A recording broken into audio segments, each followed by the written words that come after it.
আমার জানাজার নামাজ সঠিক নিয়মে পড়া হয়নি, তাই আমি কবরে শান্তিতে নেই। আমাকে ঠিকঠাক মতো জানাজা পড়িয়ে আবার দাফন করে দাও, নাহলে আমি তোমাদের সবাইকে মেরে ফেলবো। সাথে করে আরও অনেক মৃত মেহমান নিয়ে আসবো, তোমাদের জীবন জাহান্নাম বানিয়ে দেব। মনোরোগ বিশেষজ্ঞ ডাক্তারের নিকট বসে এমন কিছুই কথা বলছি আমি। ডাক্তার আমাকে বলল, আচ্ছা, তার মানে তুমি বলতে চাচ্ছ কেউ রোজ তোমার স্বপ্নে সেসব কথা বলে? আমি মাথা চাকিয়ে বললাম, হ্যাঁ স্যার। শুধু এটাই না, যখন আমি জিজ্ঞাসা করি তুমি কে, সামনে আসো না কেন, তখন সে উত্তর দেয়, আমি তোমার প্রতিচ্ছবি, আমি তুমি, তুমিই আমি। ডাক্তার সাহেব একটু চিন্তা করে বলল, জটিল কেস।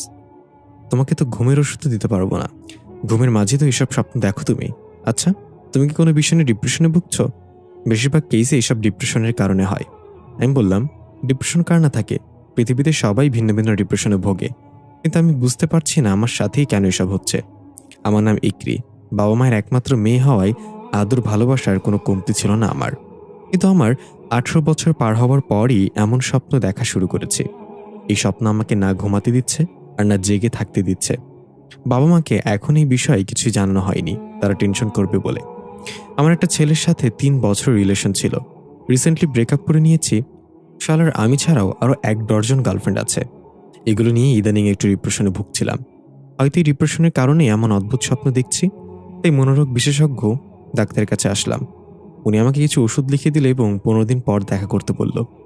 ডাক্তারের কাছ থেকে বের হয়ে এসে দেখলাম বাইরে প্রচুর বৃষ্টি হচ্ছে, অথচ হাসপাতালের ভেতর থেকে বোঝা যায়নি। পূব আকাশে রংধনু ধরা দিয়েছে। বৃষ্টি শেষে সবাই রংধনুর ছবি তুলছে নিজের মোবাইল দিয়ে। আমি মোবাইল বের করে ছবি তুলতে যাব, তখনই আম্মুর কল আসলো। আমি একটু বিরক্তি নিয়ে কল রিসিভ করে বললাম, কি হয়েছে আম্মু, তাড়াতাড়ি বলো, আমি রংধনুর ছবি তুলবো। আম্মু ধমক দিয়ে বলল, রাখ তো রংধনু, তেলাপোকার জ্বালায় ঘরে থাকতে পারছি না, বাসা আসার সময় তেলাপোকার পাউডার নিয়ে আসিস তো। আমি বললাম, তেলাপোকাকে এত মাথায় তুলো না আম্মু, আজকে ওদের পাউডার দিবা, কালকে ওরা পারফিউম চাইবে, আমি এসব আনতে পারবো না। আম্মু বলল, আজকে বাসায় আয় তুই, তোরে তেলাপোকার ভর্তা করে খাওয়াবো আমি। আমি ফোন কেটে হাসতে লাগলাম। বাসায় কয়েকদিন ধরে তেলাপোকার উৎপাত বেড়ে গেছে। তেলাপোকা দেখলে নাকি মেয়েদের ন্যাকামি বেড়ে যায়। আমি এগুলো ভয় পাই না, তবে তেলাপোকা যখন ওড়াল মারে তখন মনে হয় যেন হেলিকপ্টার উঠছে, তখন একটু ভয় লাগে। আরে, রংধনুর ছবি তুলতে হবে তো। ক্যামেরা অন করতেই ফ্রন্ট ক্যামেরায় আমার পিছনে একটা ভয়ানক চেহারা দেখতে পেলাম। আমি চমকে গিয়ে পিছনে তাকিয়ে দেখলাম কেউ নেই। তাড়াতাড়ি আবার ক্যামেরায় তাকিয়ে দেখি আমার প্রতিবিম্ব ছাড়া আর কিছুই নেই। মনের ভুল ভেবে বেশি মাথা ঘামালাম না। রংধনুর কয়েকটা ছবি তুলে নিলাম, মুখ আঁকাবাঁকা করে সেলফিও নিলাম কয়েকটা। তারপর ফোন ব্যাগে রেখে বাসার উদ্দেশ্যে রওনা হলাম। প্রায় সন্ধ্যা হয়ে আসছে। আজকের পরিবেশটা কেমন যেন একটু থমথমে। আকাশে যেন মেঘ, আর কিছুক্ষণ পরপর মেঘের গর্জন। গাছের একটা পাতাও নড়ছে না। সবকিছু যেন কারোর আগমনে নিশ্চুপ হয়ে গেছে। হঠাৎ খেয়াল করলাম আশেপাশে সবাই আমার দিকে অদ্ভুতভাবে তাকিয়ে আছে। কিছুই বুঝতে পারছি না কি হচ্ছে। আমি কারোর দিকে না তাকিয়ে সোজা হাঁটা দিলাম। তখনই একটা ভারী কণ্ঠে পেছন থেকে কেউ বলে উঠল, স্বাগত মিক্রি। আমি চমকে গিয়ে পেছনে তাকিয়ে দেখলাম সেখানে কেউ নেই। স্পষ্ট আমি তার কথা শুনতে পেয়েছি। মানুষগুলো এখনও সেভাবেই তাকিয়ে আছে। আমি চিৎকার করে জিজ্ঞাসা করলাম, আপনারা এভাবে তাকিয়ে আছেন কেন? কেউ কিছু বলল না। হঠাৎ সামনে থেকে কেউ এসে আমাকে ধাক্কা দিল। একটা গাড়ি আমার পাশ কাটিয়ে দ্রুত গতিতে ছুটে চলে গেল। দেখলাম এটা আমার বেস্ট ফ্রেন্ড রাফসিয়া। আমি হাঁ করে তাকিয়ে আছি ওর দিকে। রাফসিয়া আমাকে ধাক্কা দিয়ে না সরালে নির্ঘাত বড় ধরনের অ্যাক্সিডেন্ট করতাম। রাফসিয়া বলল, কি রে, কি হয়েছে তোর? রাস্তার মাঝে এভাবে হ্যাং হয়ে দাঁড়িয়েছিলি কেন? আর একটু হলেই তো গাড়ি উড়ে যেত। আমি হুঁশে আসলাম ওর কথায়। এতক্ষণ যেন আমি আমার মাঝে ছিলাম না। আশেপাশে তাকিয়ে দেখলাম মানুষজন যে যার মতো কাজ করছে, ছুটে চলছে। তাহলে এতক্ষণ আমি কি দেখলাম? আমাকে চুপ থাকতে দেখে রাফসিয়া বলল, কি রে, প্রেমের ভূত এখনো মাথা থেকে নামেনি? এমন করছিস কেন তুই? আমি নিজেকে স্বাভাবিক করে হেসে বললাম, না কিছু না, একটু মাথা ঘোরাচ্ছিল তাই এমন হয়েছিল। রাফসিয়া মুখে হাত দিয়ে অবাক হওয়ার ভান করে বলল, কস কি দোস্ত, তার মানে ব্রেকআপ হওয়ার আগে মধু পূর্ণিমা সেরে ফেলেছিস নাকি? আমাকে তো কিছুই বললি না এই ব্যাপারে। ইকরি, এটা কিন্তু ঠিক হলো না। আমি একটু রেগে বললাম, দূর ছেমরি, মাথা ঘোরালেই কি ওটা মিন করে নাকি? অন্য কারণে মাথা ঘুরতে পারে না। রাফসিয়া হাসতে হাসতে বলল, তা পারে, চল আমাদের বাসায় চল, রাতের খাবার খেয়ে তারপর তোর বাসায় যাইস। আমি বললাম, পাগল হইছস? পরে রাতে তোদের বাসা থেকে একা ফিরবো কিভাবে? ভয় বলতে একটা জিনিস আছে তো পৃথিবীতে। রাফসিয়া টানতে টানতে বলল, কোনো কথা না, এখন আমার সাথে আমাদের বাসায় যাবি, রাতে খেয়ে দরকার হলে আজকে থেকে যাবি। আমি হাবিবাকেও খবর দিব, আমরা 3 জন মিলে আজকে সারা রাত আড্ডা দিব। হাবিবা আমার আরেকজন বেস্ট ফ্রেন্ড। রাফসিয়ার জোরাজুরিতে এক প্রকার বাধ্য হয়েই ওদের বাসায় চলে গেলাম। গিয়ে দেখলাম পুরো বাসা ফাঁকা। আমি জিজ্ঞাসা করলাম, কিরে, আঙ্কেল আন্টি কোথায়? রাফসিয়া বলল, আব্বা আমার নানু বাড়ি গিয়েছে একটা কাজে। জায়গা জমির ঝামেলা আছে, তাই তো তোকে নিয়ে আসলাম। হাবিবাকেও কল দিয়েছি, ও চলে আসবে কিছুক্ষণের মধ্যে। এর মাঝেই দরজায় কলিং বেল বেজে উঠল। রাপসিয়া বলল, হাবিবা চলে আসছে মনে হয়। দরজা খুলে দেখলো সত্যি সত্যি হাবিবা চলে এসেছে। রাপসিয়া বলল, এত তাড়াতাড়ি কিভাবে আসলি? তোকে তো মাত্রই কল করলাম। হাবিবা অদ্ভুত এক হাসিতে বলল, উড়ে এসেছি। আমি বললাম, হাতি আকাশে উঠতে পারে এই প্রথম শুনলাম। আসলে হাবিবা একটু অতিরিক্ত মাংস বিশিষ্ট স্বাস্থ্যবান প্রাণী ছিল, তাই আমরা ওকে বাচ্চা হাতি বলে খ্যাপাতাম। হাবিবা আমার দিকে রাগান্বিত দৃষ্টিতে তাকিয়ে বলল, তুই হাতি, তোর 28 গোষ্ঠী হাতি। রাপসিয়া বলল, দোস্ত 28 গোষ্ঠী হয় না তো, 14 গোষ্ঠী হয়। হাবিবা বলল, আমি জানতাম তুই নাক গলাবি, তাই তোর গোষ্ঠী সহ বলেছি। আমরা হাসতে লাগলাম এবার, তবে বোঝাই যাচ্ছে আজকে দারুণ একটা আড্ডা হবে। রাপসিয়া বলল, কি খাবি তোরা, সেমাই নাকি নুডলস? আমি বললাম, তোদের ঘরে কি একটাই বাটি? রাপসিয়া বলল, আরে ধুর, বানাতে সময় লাগবে, তাই যে কোনো একটা বল। হাবিবা বলল, এসব বানানি টানানি বাদ দে দোস্ত, যা খাবি দোকান থেকে গিয়ে নিয়ে আয়। টাকা পয়সা নিয়ে কোনো টেনশন করবি না, সেটা আমার কাছে না থাকলেও ইকরির কাছে অনেক আছে। আমি থতমত খেয়ে গেলাম, কিসের টাকা? আমার কাছে তো বিষ খাওয়ার মতো টাকাও নেই। রাপসা হাইবার সাথে তাল মিলে বলল, বিষ খাওয়ার টাকা লাগলে আমরা দিব তোকে। এখন তুই গিয়ে দোকান থেকে 3টা বিরিয়ানি পার্সেল নিয়ে আয়। হাইবা বলল, সাথে ঠান্ডাও। আমি দাঁত কটমট করে বললাম, শালা, এই ছিল তোদের মনে? আমাকে এখানে এই জন্য এনেছিস? বিড়বিড় করতে করতে বাসা থেকে বেরিয়ে গেলাম। কি আর করার, বেস্ট ফ্রেন্ডের আবদার তো পূরণ করতেই হবে। বাসা থেকে বের হয়ে ফোন ঘাঁটতে ঘাঁটতে হাঁটতে লাগলাম। রাত প্রায় 10টা তখন। শহর এলাকা হওয়ায় এখনো লোকজন ভরপুর মার্কেটে। হঠাৎ কি মনে করে যেন ফোনের গ্যালারিতে ঢুকে বিকেলে তোলা রংধনুর ছবিগুলো দেখতে লাগলাম। একটু ভালো করে লক্ষ্য করে দেখলাম রংধনুর মাঝে একটা চোখ দেখা যাচ্ছে। ছবির সমস্যা ভেবে অন্য ছবিগুলো দেখতে লাগলাম, কিন্তু সব ছবিতেই চোখটা স্পষ্ট বোঝা যাচ্ছে। ঠিক কিভাবে হলো জানি না। ছবিগুলো স্ক্রল করতে করতে মুখ আঁকাবাঁকা করে যেই সেলফিগুলো নিয়েছিলাম সেগুলো দেখতেই আমার আত্মারাম কেঁপে উঠল। ভয়ে মোবাইলটা আমার হাত থেকে নিচে পড়ে গেল। ছবিতে সেই ভয়ানক চেহারাটা ঠিক আমার পেছনে ছিল। প্রতিটা ছবিতে তার ভিন্ন ভিন্ন চাহনি, আমাকে যেন কিছু বলতে চাই সে।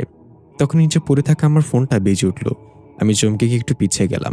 নিজেকে সামলে ধীরে ধীরে ফোনের কাছে এসে ফোনটা উঠিয়ে দেখলাম হাবিবা কল করেছে। আমি কল রিসিভ করে স্বাভাবিকভাবে বললাম, এই তো আসতেছি আমি। কিন্তু ওপাশ থেকে হাবিবা না, বরং হাবিবার মা কান্নাজড়িত কণ্ঠে বলল, ইকরি, হাবিবা নেই মা। আমি অবাক হয়ে বললাম, হাবিবা নেই মানে? কি বলছেন আন্টি? আন্টি বলল, কিছুক্ষণ আগে রাপসিয়া ফোন করে ওদের বাসায় যেতে বলেছিল। আমি রাতের বেলা যেতে নিষেধ করলেও ও জোর করেই বেরিয়ে যায় রাপসিয়াদের বাসার উদ্দেশ্যে। যাওয়ার পথে হাবিবা বাসের সাথে। এই বলে আন্টি হামাও করে কেঁদে দিল। আমি নিজের কানকে বিশ্বাস করতে পারছি না। হাবিবাকে তো একটু আগেও রাপসিয়াদের বাসায় দেখে আসলাম। এটা কিভাবে হতে পারে? আমি তাড়াতাড়ি করে রাপসিয়াদের বাসার দিকে রওনা হলাম। আমার মাথা এলোমেলো হয়ে যাচ্ছে। কি হচ্ছে এসব? হাবিবা কিভাবে মারা যেতে পারে? হঠাৎ মুষলধারে বৃষ্টি শুরু হয়ে গেল। আকাশের দিকে তাকিয়ে দেখলাম চাঁদটা সম্পূর্ণ রক্তলাল বর্ণ ধারণ করেছে। পাখিরা গান গাইতে গাইতে নিজের গৃহে ফিরে যাচ্ছে। মানুষজন যে যার মতো দৌড়ে ছাউনির তলায় আশ্রয় নিচ্ছে। দূর আকাশে একটা তারা খসে পড়ল। আমি ভাবনাহীনভাবেই দৌড়ে যাচ্ছি। আমার মাথায় একটাই চিন্তা ঘুরছে, হাবিবা মারা গেলে বাসায় কাকে দেখে আসলাম? হঠাৎ একটা ছেলের সাথে ধাক্কা খেলাম। ছেলেটা পড়ে গেলেও আমি কোনো মতেই নিজেকে সামলে ছেলেটার কাছে গিয়ে হাত বাড়িয়ে দিয়ে বললাম, সরি। ছেলেটা উঠে আমার দিকে তাকিয়ে হা করে থাকলো। আমি বললাম, এই যে মিস্টার, আর ইউ ওকে? ছেলেটা আনমনে বলে উঠল, কথা। ছেলেটার মুখে কথা নামটা শুনে আমি চমকে গেলাম। আমার মাথায় কিছু অস্পষ্ট স্মৃতি নাড়াচাড়া দিয়ে উঠল। কিছু ঝাপসা ভীষণ চোখে ভাসতে লাগলো। মনে হচ্ছে এই নামে আমাকে আগেও কেউ অনেকবার ডেকেছে, কিন্তু আমার নাম তো ইকরি। আমাকে চুপ থাকতে দেখে ছেলেটা আবার বলল, কথা, এটা কি তুমি? আমি নিজেকে সামলে নিয়ে বললাম, আমার নাম ইকরি, কথা না। এই বলে তাড়াহুড়া করে সেখান থেকে চলে আসলাম। আমার তো এখন রাফসিয়াদের বাসায় যেতে হবে। একবার পেছনে তাকিয়ে দেখলাম ছেলেটা এখনো হা করে তাকিয়ে আছে আমার চলে যাওয়ার দিকে। আমি তেমন একটা গুরুত্ব দিলাম না। এদিকে আমরা দেখতে পাই হাবিবা সোফায় বসে বিড়বিড় করে কিছু একটা বলছে। রাফসিয়া এটা খেয়াল করে খরগোশের মতো কান খাড়া করে শোনার চেষ্টা করলো হাবিবা কি বলছে, কিন্তু কিছুই বুঝতে পারছে না। হাবিবা সম্পূর্ণ ভিন্ন একটা ভাষায় বিড়বিড় করছে। রাফসিয়া জিজ্ঞাসা করেই বসলো, হাবিবা কি বলছিস তুই এসব? কিন্তু হাবিবা কোনো রেসপন্স করলো না। সে তার মতো বিড়বিড় করেই যাচ্ছে। এবার রাফসিয়া এগিয়ে গিয়ে হাবিবার কাঁধে হাত রেখে ডাক দিল, হাবিবা। আচমকা হাবিবা রাগান্বিত দৃষ্টিতে রাফসিয়ার দিকে তাকিয়ে বলল, তুই আমাকে কেন আসতে বলেছিলি ফোন করে? রাফসিয়া দেখলো হাবিবার চোখ থেকে পানির বদলে রক্ত বের হচ্ছে আর চেহারাটা একদম ফ্যাকাশে হয়ে গেছে। এটা দেখে রাফসিয়া প্রচন্ড ভয়ে মুখে হাত দিয়ে পিছিয়ে গেল। রাফসিয়া কাঁপা কাঁপা গলায় বলল, হাবিবা, তোর কি হয়েছে তোর? এবার হাবিবা রাফসিয়ার দিকে অসহায় দৃষ্টিতে তাকিয়ে বলল, দোস্ত, আমার আম্মু না অনেক কান্না করতেছে, তো একটু বল না আম্মুকে কান্না না করতে। রাফসিয়া বলল, আন্টি কান্না করছে মানে? কি সব আবল তাবল কথা বলতেছস তুই? আন্টি কান্না কেন করবে? হাবিবা বলল, তুই মারা গেলে কি তোর আম্মু কান্না করবে না? রাবসা এবার আরো ভয় পেয়ে গেল। আমি মারা গেলে মানে কি বলতে যাচ্ছিস তুই? হাবিবা ভয়ঙ্কর এক হাসি দিয়ে এক লাফে রাবসিয়ার সামনে চলে এসে তার গলা চেপে ধরল। আমি হন্তদন্ত হয়ে রাবসিয়াদের বাসায় এসে কলিং বেল চাপতে লাগলাম, কিন্তু কেউ দরজা খুলছে না। বৃষ্টিতে কাক ভেজা হয়ে গিয়েছে আমি চিৎকার করে ডাকতে লাগলাম, রাবসিয়া, দরজা খোল, রাবসিয়া। কোনো সারা শব্দ না পেয়ে আমি পাগলের মতো করতে লাগলাম। রাবসিয়াদের বাসার জানালাগুলো গ্লাস ছিল। আমি একটা ইট উঠিয়ে জানালা ভাঙার চেষ্টা করতে লাগলাম। কয়েকবার আঘাত করার পর জানালার গ্লাস ভাঙতে সক্ষম হলাম। কোনো মতে জানালা দিয়ে ভেতরে প্রবেশ করলাম। গ্লাসের ভাঙা টুকরোর সাথে আমার শরীরের কিছু জায়গা কেটেও গিয়েছে, সেদিকে খেয়াল করার সময় নেই। আমি ভেতরে ঢুকে রাবসিয়াকে খুঁজতে লাগলাম। হাবিবাও কোথাও নেই। আমি ধীর কণ্ঠে ডাক দিলাম, রাবসিয়া, কোথায় তুই? হঠাৎ আমার চোখ গেল ফ্লোরের চুপচুপ রক্তের দাগে। রক্তের চিহ্নগুলো বাথরুমের দিকে গিয়েছে। আমি ভয় পেয়ে গেলাম। ধীরে ধীরে রক্তের চিহ্ন ফলো করে বাথরুমের দিকে এগিয়ে গেলাম। বাথরুমের দরজাটা হালকা করে লাগানো ছিল। আমি মনে সাহস সঞ্চার করে দরজাটা আস্তে করে ধাক্কা দিলাম। উকি মেরে তাকাতেই আমি ঘাবড়ে গেলাম। রাবসিয়া রক্তাক্ত অবস্থায় বাথরুমের এক কোণে পড়ে আছে। আমি দৌড়ে গিয়ে রাবসিয়াকে ডাকতে লাগলাম, রাবসিয়া, কি হয়েছে তোর? চোখ খোল, রাবসিয়া, কথা বল। কিন্তু রাবসিয়ার কোনো রেসপন্স নেই। তার মানে রাবসিয়া মারা গেছে। আমি ভয় এবং কষ্টে পেছনে সরে গিয়ে দেওয়ালের সাথে পিঠ ঠেকিয়ে বসে পড়লাম কান্না করতে করতে। কি থেকে কি হয়ে গেল! এক মুহূর্তের মধ্যে সব এলোমেলো হয়ে গেল। হঠাৎ রাবসিয়া জোরে নিঃশ্বাস নিয়ে শব্দ করে উঠল। আমি চমকে গিয়ে উঠলাম। রাবসিয়া এখনো মারা যায়নি। আমাকে দেখে রাবসিয়া কোনো রকমে বলল, ইকরি, হাবিবা, হাবিবা। আমি তাড়াহুড়ো করে রাবসিয়াকে ধরে বাইরে বের করে আনলাম। আমি জানি হাবিবা আর নেই। আমাদের সাথে যে ছিল সেটা অন্য কিছু। রাবসিয়া এখনো প্রচণ্ড ভয় পেয়ে শুধু হাবিবার নাম বলে যাচ্ছে বারবার। আমি ওকে শান্ত করতে চাইলেও পারলাম না। তাড়াতাড়ি অ্যাম্বুলেন্সে কল দিলাম। এদিকে আমরা দেখতে পাই আইদ হন্য হয়ে ইকরিকে খুঁজে বেড়াচ্ছে। আইদ নিজেকে আর সামনে রাখতে পারছে না। মেয়েটা একদম কথার মতো দেখতে। কথা যেভাবে ফিরে আসার ইঙ্গিত দিয়েছিল ঠিক সেভাবেই মেয়েটার সাথে দেখা হলো। কিন্তু ও কি সত্যি কথা? তাহলে তো আমাকে চিনতে পারত। আইদ বাসায় এসে কিছুতেই শান্ত থাকতে পারছে না। গোসল করার জন্য বাথরুমে চলে গেল। শাওয়ার অন করে তার নিচে দাঁড়িয়ে কিছু একটা চিন্তা করতে লাগলো। তখন আমরা দেখতে পাই দুটো ছায়া আইদের বাসার সামনে দাঁড়িয়ে আছে। এরা সেই দুই চোর যারা চাঁদের পরিতে চুরি করতে গিয়ে কথার হাতে মারা পড়েছিল। তারা এখন আইদের সাথেই থাকে। আইদ তাদেরকে নিজের বশ করে নিয়েছে। তাদের একজনের নাম সালাম, আরেকজনের নাম হাকিম। তো তাদেরকে দিয়েই অনেক কাজ সম্ভব করিয়ে রাতারাতি বড়লোক হয়ে গিয়েছে আইদ। যার নাম হাকিম সে বলল সালাম। সালাম বলল ওয়ালাইকুম আসসালাম। হাকিম একটু ডেকে বলল, ভূতের বাচ্চা ভূত, তোরে আমি ডাক দিছি? শোন, আজকে উস্তাদকে কেমন অস্থির অস্থির দেখাচ্ছে। কি হয়েছে বলতো? সালাম বলল, সেটা তো আমিও খেয়াল করলাম। উস্তাদকে এত অস্থির আর কখনো দেখিনি। নিশ্চয়ই কিছু হয়েছে, চল গিয়ে জিজ্ঞাসা করি। হাকিম বলল, তুই যা ভাই, আমার ভয় লাগে। উস্তাদের মন মেজাজ এমনি ভালো ঠেকছে না। আবার আমি উল্টাপাল্টা কিছু বলে ফেলে দুজনকে কিলাবে ধরে। সালাম বলল, তোর ভূত বানাইছে কে? থাক এখানে, আমি গিয়ে জিজ্ঞাসা করে আসি কি হয়েছে। আইদ গোসল করছে আর কল্পনা করছে ওই দৃশ্যটা। মেয়েটা হঠাৎ পরীর মতো উড়ে এসে পড়ল। সে কথা না হোক, তবুও আমার তাকেই চাই। যেভাবে হোক মেয়েটাকে খুঁজে বের করতে হবে। তখনই পেছন থেকে কেউ একজন এসে বলল, উস্তাদ, আপনি ঠিক আছেন তো? এত অস্থির দেখাচ্ছে কেন আপনাকে? আইদ চমকে গিয়ে পেছনে তাকিয়ে বলল, সালাম, তোরে না বলছি এভাবে আচমকে এসে হাজির হবি না? তোর জন্য যে কতবার আমার হার্ট অ্যাটাক হয়ে যাবে। তোর সাথেটা কই? সালাম ভাব নিয়ে বলল, হাকিম ভয় বাইরে দাঁড়িয়ে আছে। ও ভাবছে আপনার মুড খারাপ থাকলে আপনি কাছে আসা ঠিক হবে না। আইদ বলল, আচ্ছা এই কথা, তাহলে তুই ভয় পাস না আমাকে?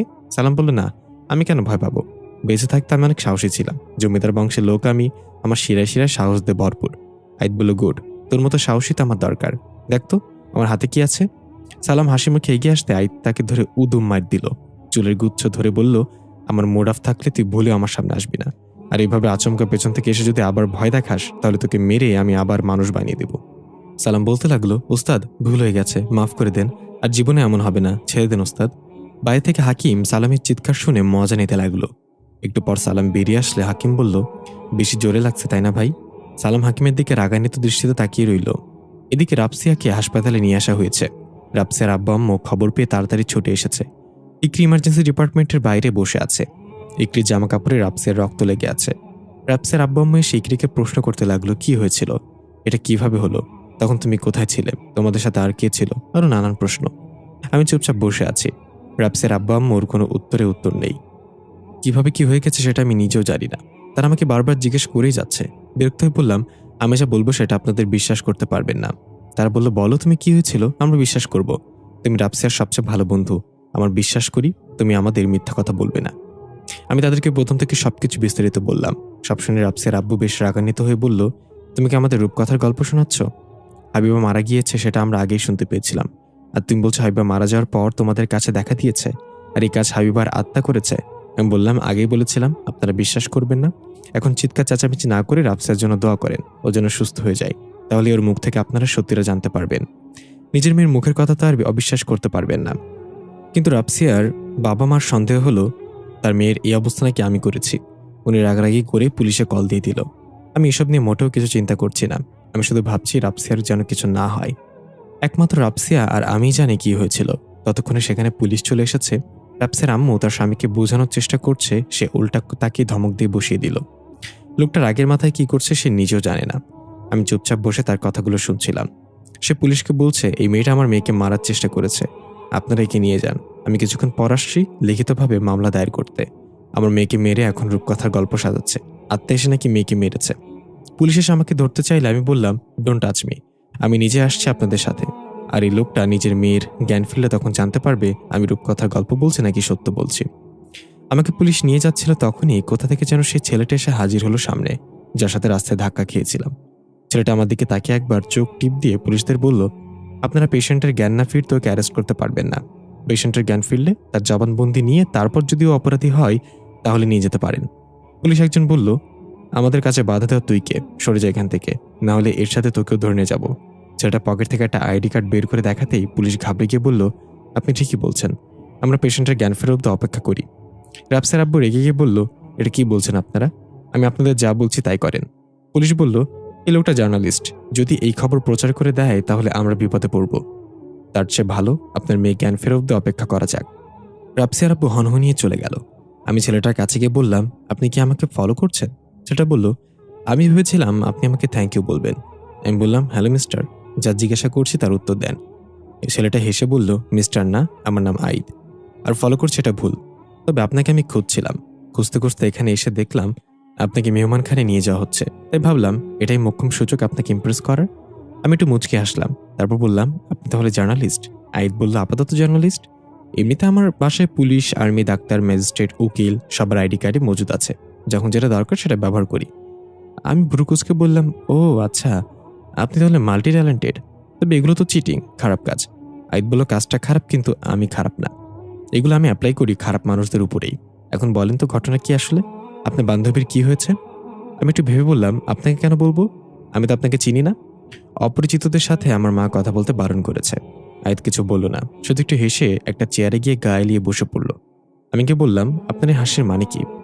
আয়াত বলল, একবার আমি বাসে করে কোথাও যাচ্ছিলাম, সিট নেপে দাঁড়িয়েছিলাম। আমার সামনে পেছনেও আরো অনেকে দাঁড়িয়েছিল। হঠাৎ খেয়াল করলাম পেছন থেকে কি আমার পকেটে হাত দিয়েছে। আমি তাকে দেখলাম কালো করে একটা লোক পকেটে হাত দিয়ে মানিব্যাগ বের করার চেষ্টা করছে। আমি আস্তে করে বললাম, ভাই কি করেন? লোকটা ভ্যাবাচাকা খেয়ে আমার দিকে তাকিয়ে বলল, লাইটার খুঁজি। আমি বললাম, আমার কাছে চাইলেই তো পারতেন। লোকটা বলল, আমি অপরিচিত কারোর সাথে কথা বলি না। এই বলে আইদ হা হা করে হেসে উঠল। আমিও কি মনে করে যেন হেসে ফেললাম। ছেলেটাকে ভালোই মনে হচ্ছে কিন্তু একটু রহস্যময়। আমাকে হাসতে দেখে আইদ বলল, আপনার আর আমার মাঝে অদ্ভুত একটা মিল আছে। আমি একটু অপ্রস্তুত হয়ে বললাম, কিসের মিল? এইমাত্র তো দেখা হলো আমাদের, এর মাঝে মিল খুঁজে পেয়ে গেলেন? আইত একদম আমার চোখের কাছে এসে বলল, কাউকে ভালোবাসতে হলে 7 জনম লাগে না, এক মুহূর্তই যথেষ্ট। আমি চোখ না সরিয়ে বললাম, আচ্ছা কি মিল আমাদের সেটা বলেন। আইত চোখ সরিয়ে নিয়ে বলল, আপনার একটা নানা বাড়ি আছে, আমার একটা নানা বাড়ি আছে, কি অদ্ভুত মিল তাই না? আমি একটু বিরক্ত হয়ে বললাম, ধ্যাত আপনার মাথা। এর মাঝে ইমার্জেন্সি থেকে ডাক্তার বেরিয়ে এসে বলল, পেশেন্টের জ্ঞান ফিরেছে। রাফসিয়ার জ্ঞান ফিরেছে শুনতেই পুলিশের জবানবন্দি নিতে ভেতরে চলে গেল। সাথে আমি এবং রাফসিয়ার আব্বা আম্মুও গেলাম সেখানে। আইদ বাইরে বসে রইল। আইদের পাশে সালাম এবং হাকিম দাঁড়িয়ে আছে। সালাম বলল, উস্তাদ আমাদের কি কোনো দায়িত্ব আছে? আইদ বলল, হ্যাঁ, তোরা গিয়ে দেখবি ভেতরে কি হচ্ছে, তারপর এসে আমাকে জানাবি। এটা শুনে হাকিম এবং সালাম ঝগড়া শুরু করে দিল। একজন বলল আমি যাব, আরেকজন বলল আমি যাব। আইদ ধমক দিয়ে বলল, গাধার বাচ্চাগুলো তোদের দুজনকে যেতে বলেছে, ঝগড়া করছিস কেন? হাকিম মাথা চুলকে বলল, তাই তো, আমরা দুজনে তো যেতে পারি, শুধু শুধু ঝগড়া করছি। এই বলে দুজনে চলে গেল ভেতরে। আইদ কপালে হাত দিয়ে বলল, কোন দুঃখে দুইটার আমার লগে রাখছি আমি। আশেপাশে তাকিয়ে দেখলো সবাই আইদের দিকে হা করে তাকিয়ে আছে। আইদ বুঝতে পারলো সবাই ভাবছে সে একা একা কথা বলছে কেন। আমরা কি দেখলাম রাফসিয়ার চেহারায় অনেকগুলো ক্ষত চিহ্ন, মাথায় ব্যান্ডেজ করে রাখা হয়েছে। ডাক্তার বলল, যে ওকে মেরেছে সে প্রচণ্ড শক্তিশালী ছিল, আপনারা যেটা সন্দেহ করছেন সেটা সম্ভব নয়। কারণ একটা সাধারণ মেয়ের পক্ষে এভাবে আঘাত করা কখনো পসিবল না। প্রথমে রাফসিয়ার গলা চেপে ধরে তাকে উঁচু করে ফেলা হয়েছে। ওর গলায় যে আঙ্গুলের ছাপ দেখতে পাচ্ছেন সেগুলো খুবই শক্তির সাথে করা হয়েছে। তারপর ছুঁড়ে ফেলে দিয়েছে ওকে এবং ধরে দেওয়ালের সাথে মাথা বাড়ি দিয়েছে। আর ওর চেহারায় যে ক্ষতগুলো দেখছেন সেগুলো নখের আঁচড়। রাফসিয়ার ভাগ্য ভালো যে এই মেয়েটা সময় মতো ওকে হাসপাতালে নিয়ে এসেছে। ডাক্তারের কথা শুনে আমি রাফসিয়ার আব্বুর দিকে তাকালাম। উনি এরপরও বলল, আমার মেয়ের মুখ থেকে না শোনা পর্যন্ত আমি কিছু বিশ্বাস করব না।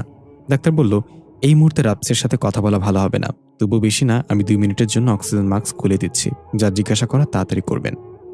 এই বলে ডাক্তার রাফসিয়ার অক্সিজেন মাস্ক খুলে দিল। রাফসিয়ার আব্বু জিজ্ঞাসা করলেন, মামুনি কি হয়েছিল? তোমার এই অবস্থা কে করেছে? রাফসিয়া কোনো কথা বলছে না, এক নজরে আমার দিকে তাকিয়ে আছে। রাফসিয়ার আব্বু আমার দিকে ইশারা করে আবারও জিজ্ঞাসা করলো, ও কি তোমাকে মেরেছে? বলো আমাদের।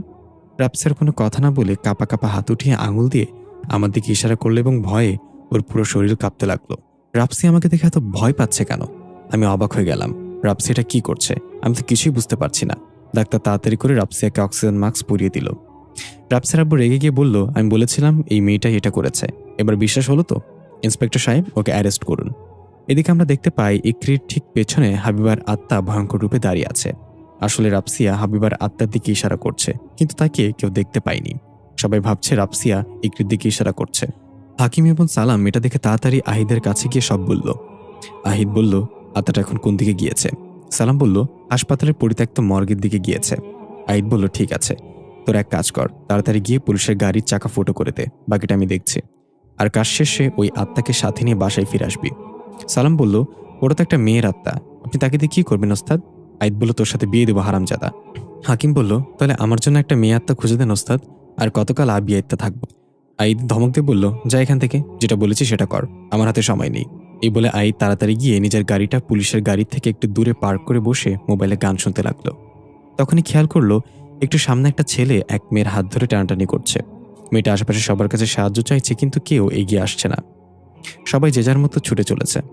মাঝে মাঝে মনে হয় আমরা এক রোবটিক দুনিয়ায় বসবাস করছি, যেখানে মানুষ শুধু গন্তব্যহীনভাবে ছুটছে। আইদ গাড়ি থেকে নেমে গিয়ে বলল, মেয়েটাকে ছেড়ে দে। ছেলেটা হুঙ্কার দিয়ে বলল, তুই চিনোস আমাকে, যা নিজের কাজ কর। আইদ বিদ্যুতের বেগে ছেলেটাকে একটা ঘুষি মেরে কয়েক ফুট দূরে ফেলে দিল। ছেলেটা এক ঘুষি খেয়ে সবকিছু ঝাপসা দেখছে, উঠে দাঁড়াতেও পারছে না। আইদ গিয়ে ছেলেটার হাত ধরে উঠিয়ে বেঞ্চে বসিয়ে জামার কলার ঠিক করতে করতে বলল, আমার একটা বোন ছিল, তোর ভাগ্য ভালো আমার বোন নেই এখন। ও থাকলে হয়তো তোর হাত পা ভেঙে দিয়ে বলতো। আমি আবার আমার বোনের কোনো কথাই ফেলতে পারতাম না। ছেলেটা ভাঙা ভাঙা গলায় বলল, তুই জানোস না কার গায়ে হাত তুলেছিস, এর জন্য তোকে পস্তাতে হবে। আইদ হাসতে হাসতে বলল, আমি এমন এক ছায়া যাকে কেউ ছুতে পারে না, কিন্তু আমি যাকে ইচ্ছে তাকে ছুতে পারি, আবার ঝটকাও দিতে পারি। শোন ভাই, তোরও নিশ্চয়ই ঘরে বোন আছে। তোর বোনের কাছে তুই সিংহ, তাহলে অন্যর বোনের কাছে তুই কুত্তা কেন হইবি? এই মেয়েটাও কারো না কারোর বোন, কারো না কারোর মেয়ে। একটা মেয়েকে সম্মান দেয়া তাকে সুন্দরী বলার চেয়ে বেশি প্রশংসনীয়। এই বলে আইদ চলে আসলো। পেছন থেকে মেয়েটা ডাক দিয়ে বলল, থ্যাংক ইউ ভাইয়া। আইদ মুচকে এসে আবার গাড়িতে এসে বসলো। কিছুক্ষণ পর পুলিশ ইকরিকে নিয়ে বের হলো। তারা ইকরিকে থানায় নিয়ে যাচ্ছে। যেহেতু রাফসিয়া ইকরির দিকে ইশারা করেছে, তাই সমস্ত সন্দেহ ইকরির ওপরই যায়। পুলিশ ইকরিকে নিয়ে গাড়ির কাছে আসতে হা করে রইল। গাড়ির সামনে 2টা চাকা নেই, কে যেন খুলে নিয়ে গেছে। দূর থেকে আইদ এটা দেখে হাসতে লাগলো। গাধার বাচ্চাগুলোরে বলেছি চাকা ফুটো করতে, আর ওরা চাকা খুলেই নিয়ে গেছে। এ দেখে বোঝা যায় ওরা পাক্কা চোর ছিল বেঁচে থাকতে। পুলিশ আশেপাশে তাকিয়ে কাউকে সন্দেহভাজন পেল না। আইদ এগিয়ে এসে আবার ইকরির চোখ টিপে দিল। ইকরি বুঝতে পারলো এটা আইদের কাজ, একটু মুচকি হাসলো। আইদ এসে বলল, স্যার এটা কোনো কথা? গাড়ির চাকা খুলে নিয়ে গেছে, তো আবার পুলিশের গাড়ি, মানতে হবে চোরগুলো অনেক শিক্ষিত। দূর থেকে হাকিম এবং সালাম এটা শুনে খুশি হয়ে বলল, এই ওস্তাদ আমাদেরকে শিক্ষিত বলেছে, আগে জানলে বাকি 2টা চাকাও খুলে নিতাম, তাহলে ওস্তাদ আমাদের উচ্চ শিক্ষিত বলতো। পুলিশ আইদের গাড়ি দেখে বলল, আপনি কি আমাদের থানায় নামিয়ে দিবেন আপনার গাড়িতে? আমরা এই চোরকে খুঁজে বের করবই। আইদ মনে মনে হেসে বলল, বাপের জন্মে পারবেন না। এরপর বলল, হ্যাঁ অবশ্যই চলেন, আমি থানায় নামিয়ে দিচ্ছি, আমি তো এই জন্য এখানে দাঁড়িয়ে আছি। পুলিশ বলল, মানে? আইদ বলল, না না না কিছু না, চলেন, দেরি হয়ে যাচ্ছে আপনাদের। 2জন পুলিশ এবং ইকরি গাড়ির পেছনের সিটে বসলো। আইদ গাড়ি স্টার্ট করে বলল, স্যার আমার মনে হয় এই মেয়েটা নির্দোষ। রাফসিয়া তো শুধু ইশারা করেছে, মুখে তো কিছু বলেনি। হতে পারে এই মেয়েটার পেছনে আরেকজন ছিল, যাকে আপনারা দেখতে পাননি। পুলিশ একটু সন্দেহভাজন হয়ে বলল, আপনি কিভাবে জানলেন রাফসিয়া ইশারা করেছে? আপনি তো সেখানে ছিলেন না। আইদ বলল, স্যার আমি জার্নালিস্ট, মরুভূমির মাঝে পড়ে যাওয়া সুই খুঁজে বের করে ফেলতে পারি। এগুলো জান আমার কাছে কিছুই না। তবে কি জানেন, আমি একই সময় অনেক জায়গায় উপস্থিত থাকতে পারি। পুলিশ এসে বলল, আপনি মানুষ নাকি ভূত? আইদ কিছু না বলে হালকা হেসে গাড়ি চালাতে লাগলো। পাশে সালাম আর হাকিম বসে আছে, যেটা শুধু আইদই দেখতে পাচ্ছে। আইদ কিছু একটা ইশারা করলো। হঠাৎ গাড়ির ভেতর অদ্ভুত একটা ধোঁয়া বের হতে লাগলো। পুলিশগুলো জিজ্ঞাসা করার সুযোগ পেল না এটা কিসের ধোঁয়া, তার আগে জ্ঞান হারিয়ে ফেললো। ইকরি কাশতে কাশতে বললে, এগুলো কি হচ্ছে, কিসের ধোঁয়া এটা?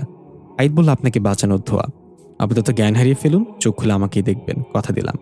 ইকরি ধোঁয়ার কারণে ছটফট করে জ্ঞান হারালো। আইদ গাড়ি থামিয়ে পুলিশ দুজনকে রাস্তায় নামিয়ে শুয়ে রেখে আবার গাড়ি নিয়ে রওনা হলো। ইকরি ধীরে ধীরে চোখ মেলে তাকালো। আশেপাশে থেকে পাখির কিচিরমিচির শব্দ ভেসে আসছে, পানি স্রোতের কলকল শব্দ শোনা যাচ্ছে। ইকরি উঠে বসলো। আমি কোথায় চলে এসেছি? খুবই সুন্দর একটা নদী বয়ে গেছে। নদীর ওপারে আকাশের রংধনু ফুটে উঠেছে। এত কাছ থেকে রংধনু এই প্রথম দেখলাম। মনে হচ্ছে আমি নদীর ওপারে গেলেই রংধনু সম্পূর্ণ স্পর্শ করতে পারবো। হঠাৎ রংধনুর ভেতর থেকে একটা ডাক ভেসে আসলো, কথা। আমি চমকে গিয়ে বললাম, কে? ওপাশ থেকে সাদা আলোর ন্যায় একটা অবয়ব রংধনুর ভেতর থেকে বের হয়ে আসলো হাঁটতে হাঁটতে। অবয়বটা ধীরে ধীরে একটা মানুষের আকৃতি ধারণ করলো। আমি চোখ বড় বড় করে তাকিয়ে দেখলাম, এটা তো আমি নিজে। একদম আমার মতো দেখতে একজন দাঁড়িয়ে আছে। আমি জিজ্ঞাসা করলাম, কে তুমি? সে বলল, তুমি নিজেকে চিনতে পারছো না, কথা। আমি বললাম, আমি কথা না, আমার নাম ইকরি। সে বলল, সেটা তো দুনিয়া জানে, কিন্তু শরীরটা তোমার হলেও তোমার মাঝে বসবাস করে কথা। তোমার সে ভয়ানক স্বপ্নের কারণও এটাই। কথা তোমার মাঝে পুনর্জন্ম নিতে চাই, এটা হবেই। এখন শুধু সময়ের অপেক্ষা। আমি অবাক হয়ে বললাম, আমি কথা নামে কাউকে চিনি না, আপনি যেই হন আমার পিছু ছেড়ে দেন। সে অট্টহাসি দিয়ে উঠল এবং বলল, এটা ফয়সালা হয়ে গেছে, ইকরি মারা গিয়েছে, কথা ফিরে এসেছে। আমি চিৎকার করে বললাম, হাসি থামা বলছি, আমাকে বাঁচতে দাও। মেয়েটা হাসতে হাসতে রংধনুর মাঝে বিলীন হয়ে গেল। আমি ভয়ে চারিদিকে তাকিয়ে অন্য হয়ে ছুটতে লাগলাম। আমি কোথায় ফেসে গেলাম? হঠাৎ আশেপাশ থেকে গায়েবী আওয়াজ আসতে লাগলো, ভাগো, চাঁদেরপুরে আসছে, ভাগো। তখনই পেছন থেকে আমার জামা টেনে ধরে দিল। আমি তাকিয়ে দেখলাম দানব আকৃতির একটা দেহ হাতে তলোয়ার নিয়ে দাঁড়িয়ে আছে। আমি বললাম, এইটারই বাকি ছিল, আপনি আবার কে? সে কর্কশ গলায় বলল, আমি জিন রাজ্যের রাজা, কথাকে কিছুতেই পুনর্জন্ম নিতে দিব না আমি, তাই তোকে মরতে হবে। এই বলে সে আমার গলা বরাবর তলোয়ার চালিয়ে দিল। আমি চিৎকার করে চোখ বন্ধ করে ফেললাম। সবকিছু স্বাভাবিক হয়ে গেল, আর কিছুই শোনা যাচ্ছে না। আমি আস্তে আস্তে চোখ মেলে তাকিয়ে দেখলাম একটা সুন্দর পরিপাটি রুমে শুয়ে আছি। তাহলে এতক্ষণ আমি কোথায় ছিলাম, আর এখনই বা আমি কোথায়? নিজের দিকে তাকিয়ে দেখলাম আমার গায়ে জামা বদলানো হয়েছে। আমি একটু ভয় পেয়ে গেলাম। তাহলে কি আইদ নামের ছেলেটা আমাকে বেহুশ করে? আল্লাহ, এখন আমি কি করব? আমার সর্বনাশ হয়ে গেছে। ছেলেটাকে আমি ভালো ভেবেছিলাম, কিন্তু সেটা কি করলো? তখনই আইদ কিছু খাবার নিয়ে রুমে ঢুকলো। আমি তাকে দেখেই চিৎকার দিয়ে উঠলাম, এই, আপনি আমার সাথে কি করেছেন? আইদ খাবারের ট্রেটা টেবিলে রেখে বলল, আপনাকে পুলিশের হাত থেকে বাঁচিয়েছি, না হলে এখন 14 শিখের ভেতরে থাকতেন। আমি রেগে বললাম, আমি যেখানে ইচ্ছা সেখানে থাকতাম, তাতে আপনার কি? আপনি কেন একবারই আমাকে বাঁচাতে এসেছেন, এখন আবার আমার একাকিত্বের সুযোগ নিয়ে আমার সর্বনাশ করেছেন? এই বলে আইদের দিকে খাবারের বাটি ছুঁড়ে মারলাম। ওটা গিয়ে আইদের কপালে লেগে সেখান থেকে রক্ত বের হতে লাগলো। বাটিটা ফ্লোরে পড়ে ভেঙে টুকরো টুকরো হয়ে গেল। তবু যেন আইদের কোনো কিছু যায় আসে না। আইদ হাসতে হাসতে রুম থেকে বেরিয়ে গেল। আমি রাগে কষ্টে কান্না করতে লাগলাম। তখন একজন মহিলা ঘরে ঢুকে ফ্লোরে থাকা বাটি আর ভাঙা অংশ তুলতে লাগলো। আমাকে কান্না করতে দেখে মহিলাটা বলল, আফা, আপনি কাঁদতেছেন কেন? আমি বললাম, আপনি কে? মহিলাটা বলল, আমি আইদ বাবাজির বাসায় কাজ করি। দিনের বেলা এসে সব কাজ শেষ করে আবার চলে যাই। আজকেও কাজ শেষ করে চলে যাবার লাগছিলাম, তখন আইদ বাবাজি আপনারে নিয়ে আসছে বাসায়। আপনি জ্ঞান ছিল না, আমারে কইলা আপনার জামা কাপড়গুলো বদলাইয়া দিতে। এই জামাটা হের বইনের, প্রতি বছর এর বইনের লাগে একটা করে জামা কিনে। বইনটা ছাড়া পোলাটা আর কেউ ছিল না। আমি এবার নিজেকে শান্ত করলাম। তার মানে আইদ আমার জামা চেঞ্জ করেনি। আমি শুধু শুধু ওকে ভুল বুঝলাম। ইস, নিজের কাছে এখন অপরাধ বোধ মনে হচ্ছে। আমি বললাম, ওনার বোন এখন কোথায় খালা? মহিলাটা একটা দীর্ঘশ্বাস ছেড়ে বলল, বোনটা তো মইরা গেছে অনেকদিন আগে। আমারে নিজের মায়ের মতো দেহে। বইনের সব কথা কয় আমার লগে, অনেক আদর করতো বইনডারে। যখনই বোনের কথা কয় তখনই বাইসাগো মতো কাইন দেয়। মহিলাটা উঠে চলে গেল। আমি অপরাধ বোধ নিয়ে বসে আছি বিছানায়। মানুষটা সত্যিই রহস্যময়। এত কষ্ট মনের ভিতরে চেপে রেখে কত হাসি খুশি থাকে। আমি তাড়াতাড়ি বিছানা থেকে নেমে রুমের বাইরে বের হলাম। দেখলাম খুব সুন্দর করে সাজিয়ে গুছিয়ে রাখা সবকিছু। ঘরের কোনায় কোনায় ফুলের টব রাখা, বিভিন্ন জাতের নানা রকম ফটো ফ্রেমে দেয়ালে ঝোলানো। একটা রুমের দরজায় লেখা সোহানার ঘর। আমি সেদিকে এক দৃষ্টিতে তাকিয়ে রইলাম। পেছন থেকে আইদ এসে বলল, এটা আমার বোনের ঘর। চমকে গিয়ে পেছনে তাকিয়ে দেখলাম আইদ দাঁড়িয়ে আছে, কপালে ছোট্ট করে ব্যান্ডেজ লাগানো। আমি চোখ নামিয়ে বললাম, সরি, আমি আসলে বুঝতে পারিনি। আইদ বলল, ইটস ওকে, আমি কিছু মনে করিনি। আমি বললাম, আপনার বোন কিভাবে মারা গিয়েছিল? আইদ বলল, এখানে দাঁড়িয়ে থাকবেন নাকি ছাদে মনোরম পরিবেশে বসে কথা বলি চলেন, মন ফুরফুরা হয়ে যাবে। আমি একটু হেসে বললাম, চলেন। দেওয়ালের ওপাশ থেকে হাকিম টুং করে মাথা বের করলো। তার উপর দিয়ে সালাম মাথা বের করে জিরাফের মতো আইদ এবং ইকরির দিকে লক্ষ্য করে বলল, তুই কি তাই ভাবতেছিস আমি যা ভাবছি? হাকিম বলল, আমাকে উস্তাদ প্রেমে পড়ছে। এই মেয়েটা একদম চাঁদের পরীর কথার মতো দেখতে। আমি তো প্রথমে দেখে ভয় পেয়ে গিয়েছিলাম। সালাম বলল, তাহলে মনে হয় খুব তাড়াতাড়ি একটা বিয়া শাদীর দাওয়াত পাবো। আমি বলে দিলাম বিয়াতে উস্তাদের জুতা আমি চুরি করুম। হাকিম সালামের মাথায় টোকা দিয়ে বলল, ভূতের বাচ্চা, জুতা চুরি করে মেয়ে পক্ষের লোক, তুই কি মেয়ে পক্ষ নাকি? সালাম মাথা চুলকে বলল, ও তাই তো, তাহলে আমি কি উস্তাদকে হোয়াইটমেল করতে পারব না? হাকিম বলল, হোয়াইটমেল কি? সালাম বলল, আরে ব্ল্যাকমেইলের আপডেট ভার্সন হোয়াইটমেল। তুই এগুলো বুঝবি না, তোর মাথায় কি আমার মতো বুদ্ধি আছে নাকি? হাকিম চোখ বড় বড় করে বলল, বেশি পেঁচাল পারিস না, চল ছাদে গিয়ে দেখি ওস্তাদ বিয়ের কথাবার্তা কত দূর আগালো। আইদের সাথে ছাদে গিয়ে দেখলাম পুরাই যেন একটা স্বর্গীয় বাগান, সবুজ গাছপালা আর ফুলে ফলে ভরপুর, মাঝখানে টেবিল চেয়ার রাখা। সেখানে গিয়ে বসে আমি বললাম, আচ্ছা, যেদিন প্রথম দেখা হলো আমাদের, সেদিন আপনি আমাকে কথা নামে ডেকেছিলেন কেন? সে কে? আইদ মুচকে এসে বলল, সে ছিল একজন অপ্রত্যাশিত মেহমান আমার জীবনে। সত্য মিথ্যার পার্থক্য করতে শিখিয়ে হঠাৎ করে হারিয়ে গিয়েছে। তবে সে প্রমিস করেছিল ফিরে আসবে। আর সবচেয়ে বড় কথা হলো, কথা দেখতে হুবহু আপনার মতোই ছিল। তা আপনাকে দেখে কথা নামে ডেকেছিলাম। আমি বললাম, এই ব্যাপার, আসলে আমি কিছু অদ্ভুত স্বপ্ন দেখি, সেখানে আমি এই নামটা শুনতে পাই। আমার মতনই দেখতে একটা মেয়ে আমাকে বলে সে নাকি আমার মাঝে পুনর্জন্ম নিতে চায়। তবে কেউ একজন আছে যে চায় না কথা পুনর্জন্ম নেক। এটা শুনে আইদ অবাক হয়ে গেল। মনে মনে চিন্তা করতে লাগলো, তার মানে কথা পুনর্জন্ম নিতে চাচ্ছে, কিন্তু কেন? কথা কি মারা গিয়েছে? সে তো তার বাবাকে ফিরিয়ে আনতে গিয়েছিল। আইদকে চুপ থাকতে দেখে আমি বললাম, আপনি কি কিছু ভাবছেন? আইদ চমকে গিয়ে বলল, না তেমন কিছু না, একটু ওয়েট। আইদ মাথা কাত করে ছাদের দরজার দিকে তাকিয়ে বলল, সালাম হাকিম, আমি কি দেখছি তোর ওখানে? এভাবে উকিঝুঁকি মারছিস কেন? সালামের হাকিম 32 দাঁত বের করে বেরিয়ে আসলো। হাকিম সালামকে বলল, তোর জন্য ধরা খাইছি। তোর মাথা বেরিয়েছিল, তাই ওস্তাদ দেখে ফেলেছে। সালাম রেগে বলল, মোটেও না, তোর ঠ্যাং বেরিয়েছিল, আমি ভালোভাবেই লুকাইছিলাম। এই নিয়ে দুজনে তর্ক শুরু করে দিল। এই ধমক দিয়ে কাছে ডাকলো দুজনকে। ইকরি কাউকে দেখতে পাচ্ছে না, তাই অবাক হয়ে জিজ্ঞাসা করলো, আপনি কার সাথে কথা বলছেন? আইদ বলল, আমার দুটো অদৃশ্য ভাই আছে, যাদের মাথায় গোবরও নাই, তবে তারা অনেক ট্যালেন্টেড। হাকিম সালামের কানে গিয়ে বলল, ওস্তাদকে আমাকেও প্রশংসা করলো নাকি? বেইজ্জতি করলো বুঝলাম না। সালাম বলল, মনে হয় বেইজ্জতিই করেছে, কিন্তু আমি প্রশংসার ঘ্রাণ পাচ্ছি। আইদ ইকরিকে বলল, বুঝতে পারছেন না তো, এখানে আমরা ছাড়াও আরো দুইজন আছে, দাঁড়ান প্রমাণ দিচ্ছে। এই বলে আইদ বলল, ওদেরকে 5 সেকেন্ড সময় দিলাম, দেখি কি আগে চা বানিয়ে আনতে পারোস। এই শুনে সালাম আর হাকিম বিদ্যুৎ গতিতে গিয়ে চা বানিয়ে নিয়ে এসে দুজনে একসাথে টেবিলের উপর রাখলো। এটা দেখে ইকরি একটু ভয় পেয়ে গেল আর বলল, এসব কি? তার মানে কি সত্যি এখানে অদৃশ্য কেউ আছে? আমি ভাবছিলাম আপনি মজা করছেন। আইদ বলল, আমি কথায় কথায় মজা করি, কিন্তু আমার সব কথা মজা হয় না। মানুষের সময় ভালো হলে ভুলটাও মজা মনে করে উড়িয়ে দেয় সবাই, আর খারাপ হলে মজাটাও ভুলে যায়। আমি বললাম, কথা তো ঠিক বলেছেন, কিন্তু আমার না এখনো বিশ্বাস হচ্ছে না এখানে আমরা ছাড়াও আরো কেউ আছে। আইদ হাসতে হাসতে চায়ের কাপে চুমুক দিয়ে রেগে বলল, এটা কে বানিয়েছে? হাকিম আঙুল তুলল সালামের দিকে আর সালাম হাকিমের দিকে। কেউ স্বীকার করছে না এটা কে বানিয়েছে। আইদ বলল, কে বানিয়েছে সত্যি করে বল, চাটা অনেক সুস্বাদু হয়েছে, তাকে আমি পুরস্কৃত করব। এবার হাকিম বলল, ওস্তাদ আমি বানিয়েছি। সালাম বলল, না ওস্তাদ আমি বানিয়েছি। এটা নিয়ে আবার তর্ক শুরু করে দুজনের মাঝে। ইকরি কিছুই দেখতে পারছে না, শুনতেও পাচ্ছে না। আইদ ধমক দিয়ে বলল, তোদের পুরস্কারের গুল্লি মারি, এখন যা ওই মেয়ের আত্মাকে নিয়ে আয় আমার কাছে। হাকিম আর সালাম তর্ক করতে করতে চলে গেল। তোর জন্য পুরস্কার পেলাম না। আরেকজন বলল, তোর জন্য। ইকরি বলল, মেয়ের আত্মা নিয়ে আসবে মানে? কিসের আত্মা? আপনি আসলে কে? আইদ বলল, আমি আত্মাদের বসে আনতে পারি, এখনই জানতে পারবেন কোন মেয়ের আত্মা। ইকরি কোনো কিছুই ঠিক লাগছে না এখানে, মুখ ফুটে কিছু বলতেও পারছে না। এখান থেকে যাওয়া যাবে না, পুলিশ আমাকে খুঁজছে।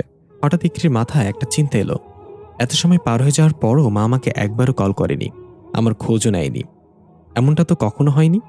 রাতে বাসায় ফিরতে একটু দেরি হলেও কলের উপর কল দিত মা। তাহলে এবার কি হলো? এদিকে আমরা দেখতে পাই রাপসিয়ার অবস্থা এখন অনেকটা ভালো, তবে ডাক্তার কথা বলতে নিষেধ করেছে এখন। রাপসিয়ার আব্বু আম্মু তার কাছে বসে আছে। রাপসিয়ার আব্বু বলল, মামুনি, তোমার যে এই অবস্থা করেছে তাকে পুলিশের হাতে ধরিয়ে দিয়েছি, কঠিন শাস্তি হবে তার, আমি সব ব্যবস্থা করব। এটা শুনে রাপসিয়ার অস্থির হয়ে গেল। যেহেতু ডাক্তার কথা বলতে না করেছে, তবু রাপসিয়া অনেক কষ্ট করে বলল, কাকে পুলিশের হাতে দিয়েছ আব্বু? আমাকে যে মেরেছে সে তো জীবিত কেউ ছিল না। এটা শুনে রাপসিয়ার আব্বু আম্মু অবাক হয়ে বলল, মানে কি বলতে চাচ্ছ তুমি?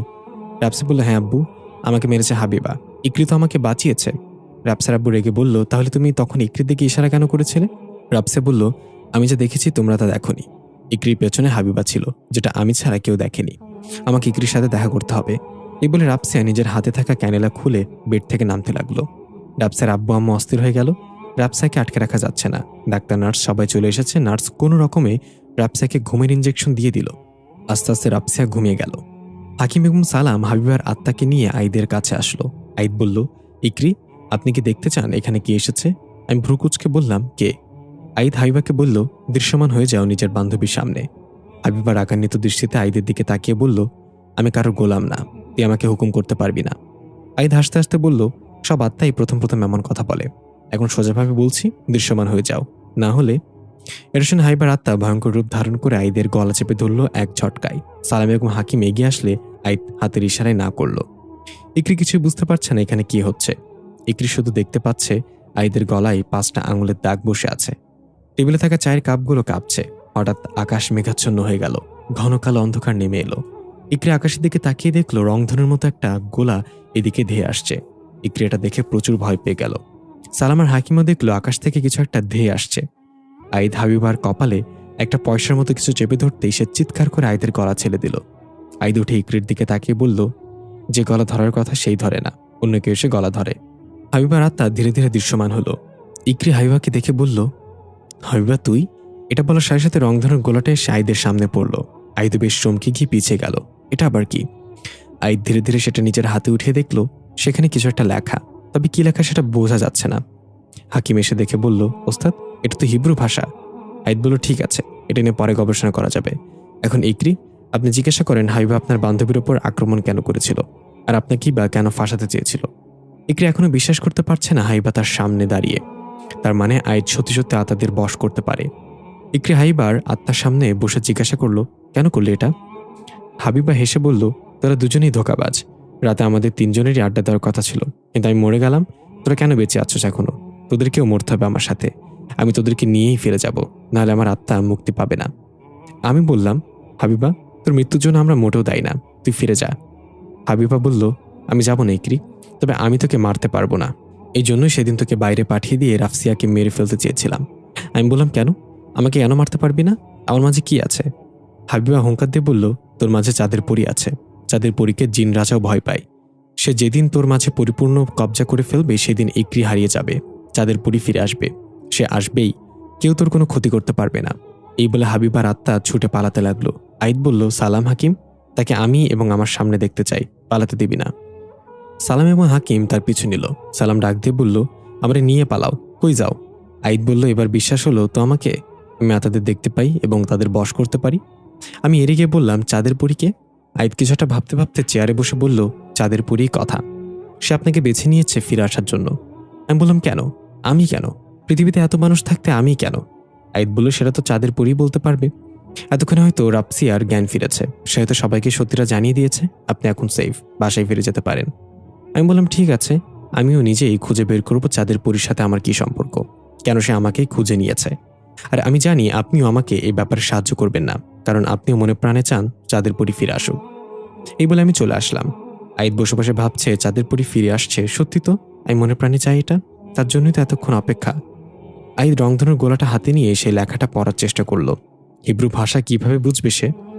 হয়তো এখানে কোনো মেসেজ দেওয়া হয়েছে আইদের জন্য। আইদ রংধনুর গোলাটা নিয়ে বেরিয়ে পড়ল বাসা থেকে। ন্যাশনাল লাইব্রেরিতে গেলে হয়তো হিব্রু ভাষা সম্পর্কে কিছু জানা যাবে। এটা কি কথা পাঠিয়েছে আইদের কাছে?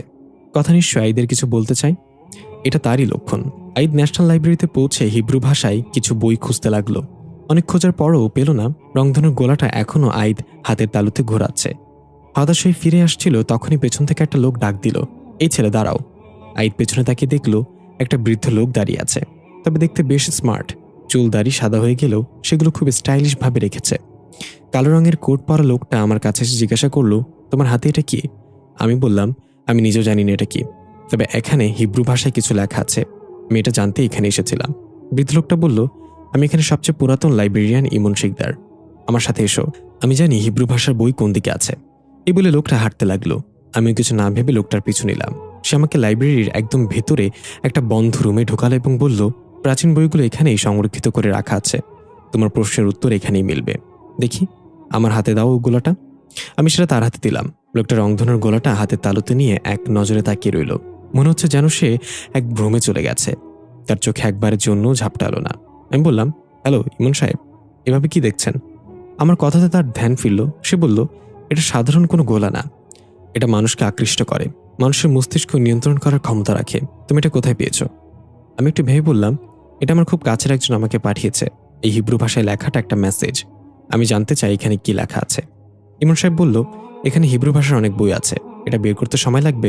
এক কাজ করো, তুমি আমাকে তোমার মোবাইল নাম্বার দিয়ে যাও, আমি খুঁজে পেলে তোমাকে কল করে জানাবো।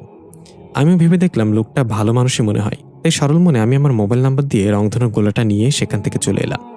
একবার পেছনে তাকিয়ে দেখলাম লোকটা অদ্ভুত দৃষ্টিতে আমার চলে যাওয়ার দিকে তাকিয়ে আছে। তেমন মাথা না ঘামিয়ে সোজা বাসায় চলে আসলাম। এই সেই বিছানায় গা এলিয়ে দিয়ে ঘুমের রাজ্যে হারিয়ে গেলাম। এদিকে ইকরি নিজের বাসায় পৌঁছে কলিং বেল চাপছে অনেকক্ষণ যাবৎ, কারো কোনো সারা শব্দ নেই। কয়েকবার ডাক দিল, আম্মু কোথায় তুমি, দরজা খোলো। ইকরি ফোন বের করে তার আম্মুকে কল করলো, কিন্তু ফোন সুইচ অফ আসছে বারবার। এই আম্মুটা আবার কোথায় গেল? ধ্যাত, রাগ উঠে যায় এখন। এই বলে জোরে দরজার বাড়ি দিতে দিতেই দরজা খুলে গেল। তার মানে দরজা ভিতর থেকে হালকাভাবে লাগানো ছিল। ইকরি বাসায় ঢুকতেই কেমন একটা পচা গন্ধ নাকে এসে লাগলো। ওড়না দিয়ে নাক চেপে ইকরি ডাক দিল, আম্মু, আম্মু তুমি কি আছো? কিসের গন্ধ এটা? হঠাৎ রান্নাঘর থেকে কিছু শব্দ আসতে লাগলো। কেউ যেন কোনো তরকারি বা মাছ মাংস কাটাকাটি করছে। আমি ধীরে ধীরে ডাক দিলাম, আম্মু, রান্নাঘরে কি তুমি? কিন্তু কোনো সারা শব্দ এলো না। আমি এবার একটু ভয় পেতে লাগলাম। আস্তে আস্তে রান্নাঘরের দিকে এগিয়ে গেলাম পা টিপে টিপে। উঁকি মেরে দেখলাম আম্মু কি যেন কাটাকাটি করছে ছুরি দিয়ে। অন্যদিকে ঘুরে থাকায় আম্মুর মুখটা দেখা যাচ্ছিল না। আমি আবারও ডাক দিলাম। এবার কাটাকাটি থামিয়ে আমার দিকে তাকিয়ে গম্ভীর করে বলল, কখন এসেছিস? যা টেবিলে গিয়ে বস, আমি তোর জন্য খাবার রেডি করে আনছি। আমি চমকে গেলাম, এটা তো আম্মুর কণ্ঠ না। আমি বললাম, কে আপনি? এবার সে ধীরে ধীরে আমার দিকে ঘুরে তাকালো, কিন্তু সেটা ছিল খুবই ভয়ঙ্কর, কারণ তার মাথা ঘুরলেও তার শরীর আগের মতো অন্যদিকে ফেরানো। আমি দেখলাম এক ভয়ঙ্কর চেহারার মহিলা। সে একটা ছাগলের মাথা কাটছিল এতক্ষণ। আমার দিকে তাকিয়ে ছাগলের মাথাটা কটমট করে চিবিয়ে খেতে লাগলো। এই দৃশ্য দেখে ভয় আমার পুরো শরীর বরফ হয়ে গেল। চিৎকার করার শক্তিটুকু হারিয়ে ফেললাম। সে ভাঙা ভাঙা পায়ে আমার দিকে এগিয়ে আসতে লাগলো। আমি দৌড় দিতে দিতে পেছনে কিছু একটার সাথে উষ্টা খেয়ে পড়ে গেলাম। মাথায় প্রচুর আঘাত পেলাম ফ্লোরের সাথে বাড়ি খেয়ে। স্বাভাবিক হয়ে দেখলাম যেটার সাথে উষ্টা খেয়েছি সেটা একটা ছাগলের মাথাবিহীন শরীর। পচে সেটা থেকে দুর্গন্ধ বের হচ্ছে। মাছি ভনভন করছে আশেপাশে। সামনে তাকে দেখলাম ভয়ানক দেখতে মহিলাটা নেই। কোনো রকমে উঠে বসলাম। কে ছিল এই মহিলা? কিছু বুঝতে পারছি না। এর মাঝে দরজায় কলিং বেল বাজলো। আমি চমকে গেলাম। দৌড়ে গিয়ে তাড়াতাড়ি দরজা খুলে দিলাম। দেখলাম রাপসিয়া এসেছে। ওকে সুস্থ দেখে অনেক খুশি হয়ে গেলাম আমি। রাপসি আমাকে দেখে জড়িয়ে ধরল আর বলল, আমাকে মাফ করে দিস, আমার জন্য তোকে হয়রানি হতে হয়েছে। আমি বললাম, ওটা একটা মিসআন্ডারস্ট্যান্ডিং ছিল, তুই সুস্থ আছোস এটাই অনেক। তখনই মনে পড়লো ছাগলের মাথাবিহীন শরীরটা ঘরে আছে। এটা রাপসিয়াকে দেখাতে হবে। আমি রাপসিয়াকে টেনে ভিতরে নিয়ে গেলাম। দেখাতে কিন্তু আমি অবাক হয়ে গেলাম, কারণ সেখানে কোনো ছাগলের চিহ্নও নেই। রাপসিয়া বলল, ইকরি তুই ঠিক আছিস? এমন করতেছস কেন? আমি বললাম, বিশ্বাস কর, এখানে কিছু ছিল। তুই আসার আগে আমি প্রচুর ভয় পেয়েছিলাম। আম্মু, আমার আম্মু কোথায়? এই বলে আমি পাগলের মতো করতে লাগলাম। আম্মুর রূপে সে অন্য কিছু ছিল। তাহলে আম্মু কোথায়? আম্মু মোবাইলে বন্ধ আসছে বারবার। এখন আমি কি করব? মাথা কাজ করছে না। রাপসি আমাকে শান্ত করে সোফায় বসালো। তারপর বলল, চিন্তা করিস না, আন্টি নিশ্চয়ই কোথায় গিয়েছে, দেখিস ঠিকই ফিরে আসবে। আমি হাসপাতাল থেকে ডিসচার্জ হয়ে সোজা তোর সাথে দেখা করতে চলে এসেছি। তোর জন্য আমি চিন্তিত ছিলাম খুব। আমি বললাম, কেন? তুই কেন চিন্তিত ছিলি? রাপসি আমতা আমতা করে বলল, আমি যখন অজ্ঞান অবস্থায় ছিলাম হাসপাতালের বেডে, তখন তোকে নিয়ে একটা স্বপ্ন দেখেছি। আমি কৌতূহল নিয়ে বললাম, কি স্বপ্ন? রাপসা বলল, আমি দেখেছি তুই একটা কবরস্থানের মাঝখান দিয়ে হেঁটে যাচ্ছিস। আমি তোকে পেছন থেকে ডাকছি, কিন্তু তুই আমার দিকে ফিরেও তাকাসনি। কবরস্থানের মাঝ বরাবর একটা রংধনুর মতো লাইন আঁকা ছিল। আমি কোনোভাবেই সে লাইনটা ক্রস করে তোর কাছে যেতে পারছিলাম না। লাইনটা পার হতে গেলেই বৈদ্যুতিক শকটের মতো আমার সারা শরীর কেঁপে ওঠে। আমি হতাশ হয়ে দাঁড়িয়ে দেখতে লাগলাম তুই কোথায় যাচ্ছিস। আমি দেখলাম তুই একটা নতুন কবরের সামনে গিয়ে দাঁড়িয়ে গেলি। তারপর কিছু মাটি উঠিয়ে সে কবরে দিলি এবং অঝরে কান্না করতে লাগলি। তোর কান্নার শব্দে সবকিছু যেন থমকে গিয়েছে। আমি কান চেপে ধরে বসলাম। তবুও যেন আমার কান ফেটে রক্ত বের হওয়ার মতো অবস্থা। আমি সহ্য করতে না পেরে জোরে চিৎকার করলাম এবং আমার ঘুম ভেঙে গেল। আমার আম্মু তখন আমার পাশে বসেছিল। আম্মু বলেছিল আমি নাকি সত্যি সত্যি তোর নাম ধরে চিৎকার করে ডাকছিলাম এবং কান্না করছিলাম। রাপসিয়ার কথা শুনে আমি অবাক হয়ে গেলাম। যদি রাপসিয়া দেখে থাকে আমি কবরে মাটি দিয়েছি, তাহলে আমার স্বপ্নের সাথে মিল আছে। আমি স্বপ্নে দেখি কেউ আমাকে তাকে ঠিকমতো জানাজা দিয়ে দাফন করতে বলে। তাহলে কি এটাই সেই স্বপ্নের মূল? তার মানে কেউ আছে যে চায় আমি তাকে দাফন করি ঠিকঠাক মতো। কিন্তু আমি কেন? রাপসা আমাকে চুপ থাকতে দেখে বলল, কিরে চুপ করে আছিস কেন? এই স্বপ্নের মানে কি? তুই কি আমার কিছু দেখোস? আমি বললাম, এসব কথা পরেও বলা যাবে রাপসিয়া, এখন আমাকে আম্মুকে খুঁজতে হবে। আম্মুর জন্য আমার খুব চিন্তা হচ্ছে। কোথায় গেল? রাপসা বলল, আচ্ছা তোর আব্বু কোথায়?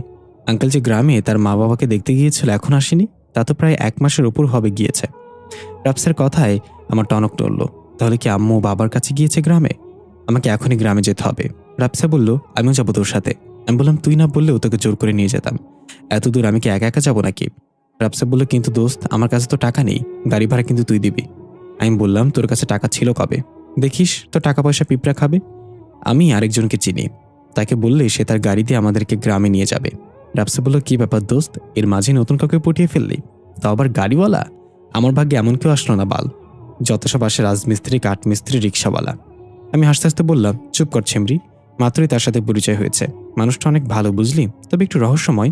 চল যেতে যেতে তোকে পরিচয়ের গল্পটা শোনাই। এদিকে আমরা দেখি আইদ চিটপটাং হয়ে ঘুমাচ্ছে। হাকিমা সালাম বাইরে দাঁড়িয়ে লটারি করছে কে গিয়ে উস্তাদের ঘুম ভাঙাবে। লটারি এলো হাকিমের পালায়। সালাম হাসতে হাসতে বলল, এবার যা, সেদিন আমাকে মায়ের খাইতে দেখে হাসছিলি, আজকে আমি হাসবো। হাকিম বলল, আচ্ছা চলতা হো, দোয়া মে ইয়াদ রাখনা। হাকিম গিয়ে আইদকে ফিসফিস করে ডাক দিল, কিন্তু আইদের ঘুম ভাঙল না। পেছন থেকে সালাম ষড়যন্ত্র করে একটি স্টিলের বাটি ছুঁড়ে মারল। সেটার আওয়াজে আইদ ধরফর করে ঘুম থেকে উঠল। উঠে দেখলো হাকিম দাঁড়িয়ে আছে। হাকিম তাড়াহুড়ো করে বলল, ওস্তাদ বিশ্বাস করেন, এটা আমি করিনি। সালাইমার কাম এটা, হারামজাদা আমারে ফাঁসানোর লাগিয়ে এটা করেছে। আইদ কিছু বলল না, রাগান্বিত দৃষ্টিতে হাকিমের দিকে তাকিয়ে রইল।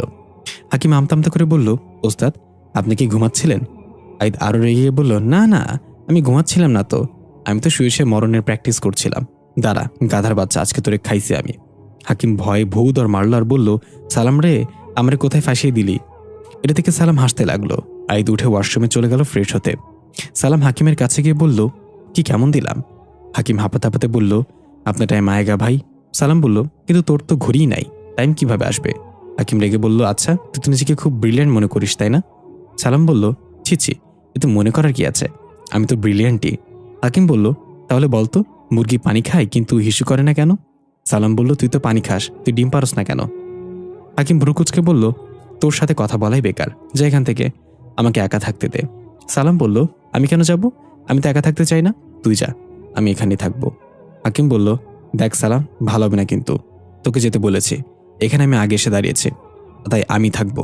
সালাম বলল, এখানে আমি পরে এসে দাঁড়িয়েছি, তাই আমিই থাকবো এখানে, এটা কি তোর বাপের জায়গা নাকি? হাকিম রেগে বলল, খবরদার সালাম, বাপের কথা বলবি না, তাহলে তোর থোতা ফাটিয়ে দেবো আমি। সালাম বলল, দরকার হলে মায়ের কথাও বলুম, পারলে থোতা ফাটা। তোর মনে হয় থোতা নাই? আমি কি দাঁড়িয়ে থাকবো নাকি? হাকিম বলল, তুই কি করবি? সালাম বলল, আমি দৌড় দেবো, আমার সাথে তুইও দৌড়ে পারবি না। পাশ থেকে আইদ তাদের এই ঝগড়া দেখে হাততালি দিয়ে বলল, বাবা, কি মৌখিক যুদ্ধ চলছে আমার বীর পুরুষদের মাঝে, থামলি কেন, আরো কর।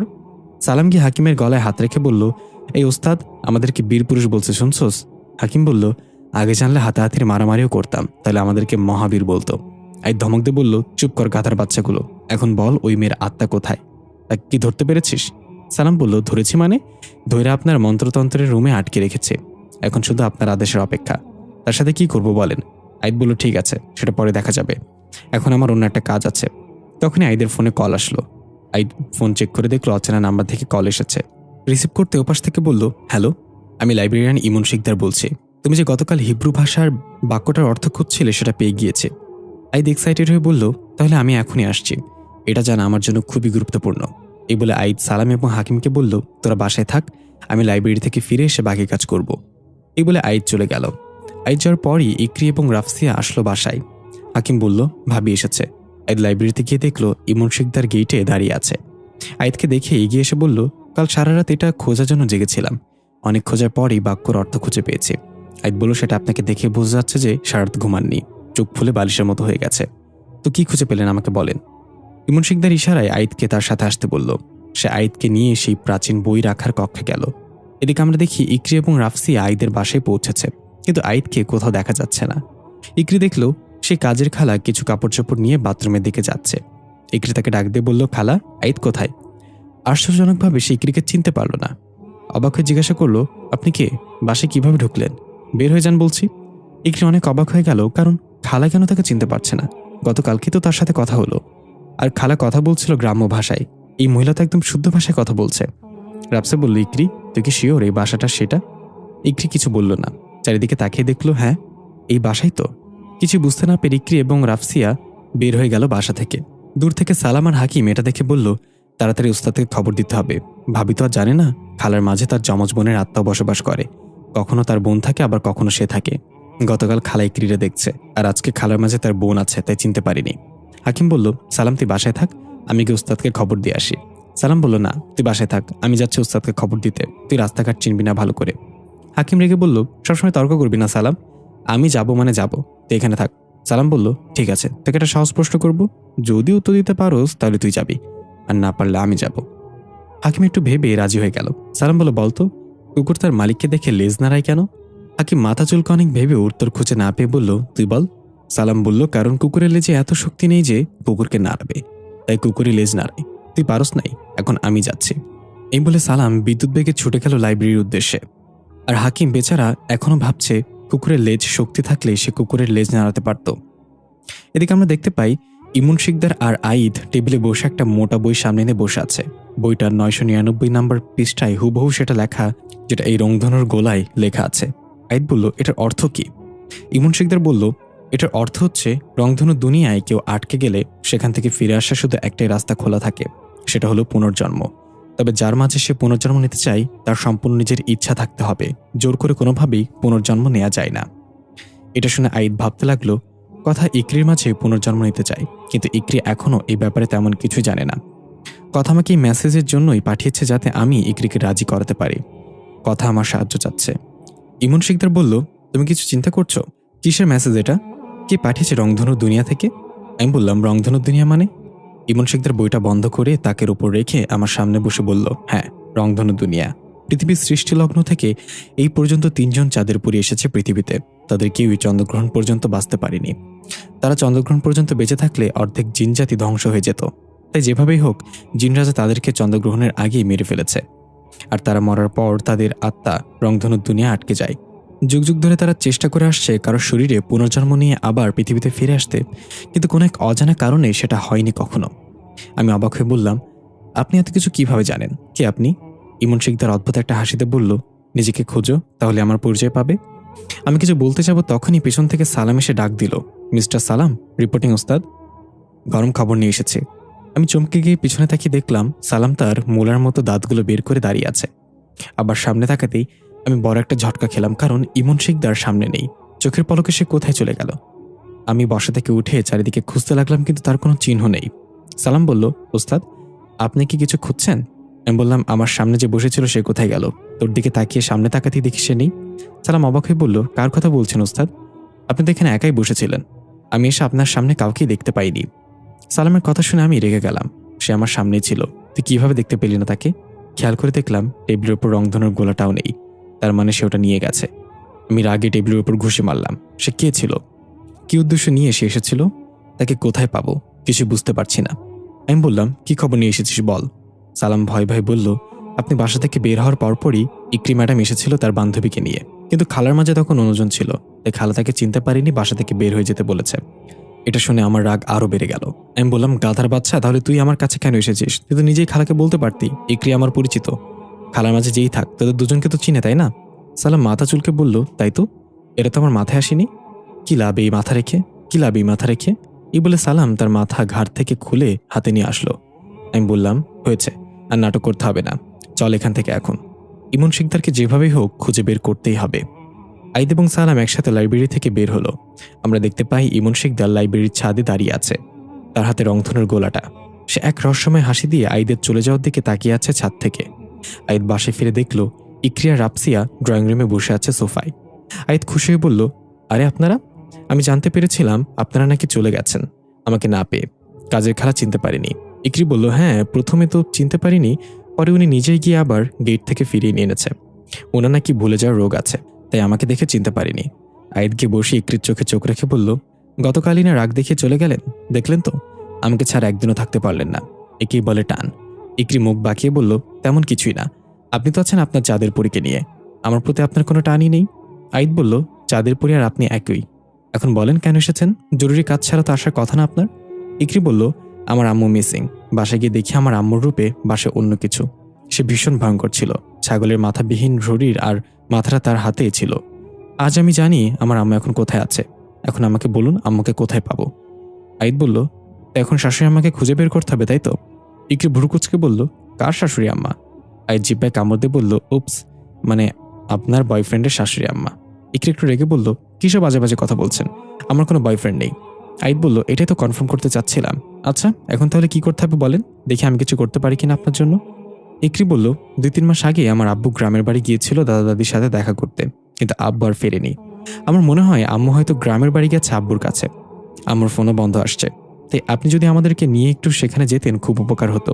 শহর থেকে অনেক দূরে হওয়ায় যেতে ভয় পাচ্ছি। আইদ একটু ভেবে বলল, আপনাদের গ্রামের নাম কি আর এটা কোথায়? ইকরি বলল, যশোর জেলার চৌগাছা থানায়। চিন্তা করবেন না, আপনাকে আমি গাড়ি ভাড়া দিয়ে দেব। আইদ একটু হেসে বলল, গাড়ি ভাড়া লাগবে না, 2-3টা ফ্লাইং কিস আর লাভ ইউ বলে দিলে হবে। আর আপনি যে গ্রামের নাম বলছেন সেখানে আমারও কাজ আছে।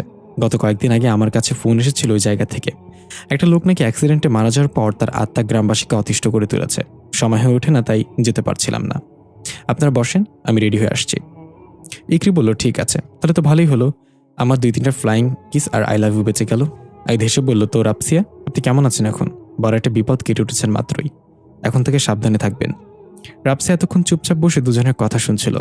আইদ ভেতরে চলে যাওয়ার পর রাপসিয়া ইকরিকে বলল, দোস্ত, তুই যদি এই ছেলেকে রিজেক্ট করস তাহলে প্লিজ আমার দিকে ছুড়ে মারিস। ছেলেটাকে দেখে আমার মনের মাঝে কুসকুস হনে লাগা হে। ইকরি ধমক দিয়ে বলল, চুপ কর, সে তো তার চাঁদের পরীর জন্যই আমাকে একদিন রিজেক্ট করবে এক সময়, আর তুই আছোস তোর কুসকুস নিয়া। আইদ রুমে গিয়ে সালাম আর হাকিমকে ডাকলো। দুজনে হাজির হলো।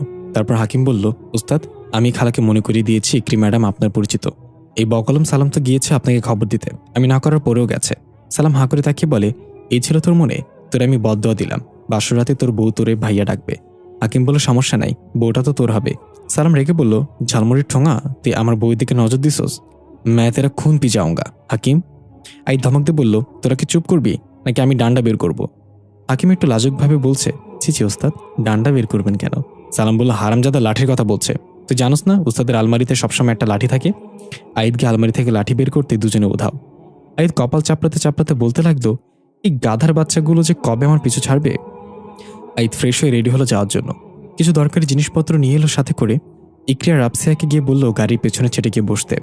আইদ সালাম আর হাকিমকে ডেকে বলল, আমি শহরের বাইরে যাচ্ছি, ওই মেয়ের আত্মা যেন কিছুতেই বের হতে না পারে, এই দায়িত্ব হাকিমের উপর দিলাম। সালাম বলল, ওস্তাদ, শিয়ালের কাছে মুরগি বাগা দিয়েন না, আমি অনেক ভালো, সৎ, নম্র, ভদ্র, সহজ সরল একটা ছেলে, আমাকে এই দায়িত্ব দেন। হাকিম, পারবে না ওস্তাদ। আইদ ধমক দিয়ে বলল, চুপ কর, তোর দায়িত্ব হলো ইমন শিকদারকে খুঁজে বের করা। আমি ফিরে এসে যেন শুনি তুই ইমন শিকদারকে খুঁজে পেয়েছিস, না হলে সামনের মাসে বেতন পাবি না। সালাম বলল, ঠিক আছে ওস্তাদ, আপনি এসেই সুখবর পাবেন, নিশ্চিন্তে যান ভাবিকে নিয়ে, লাগলে হানিমুন টানিমুন একসাথে বানিয়ে আসবেন।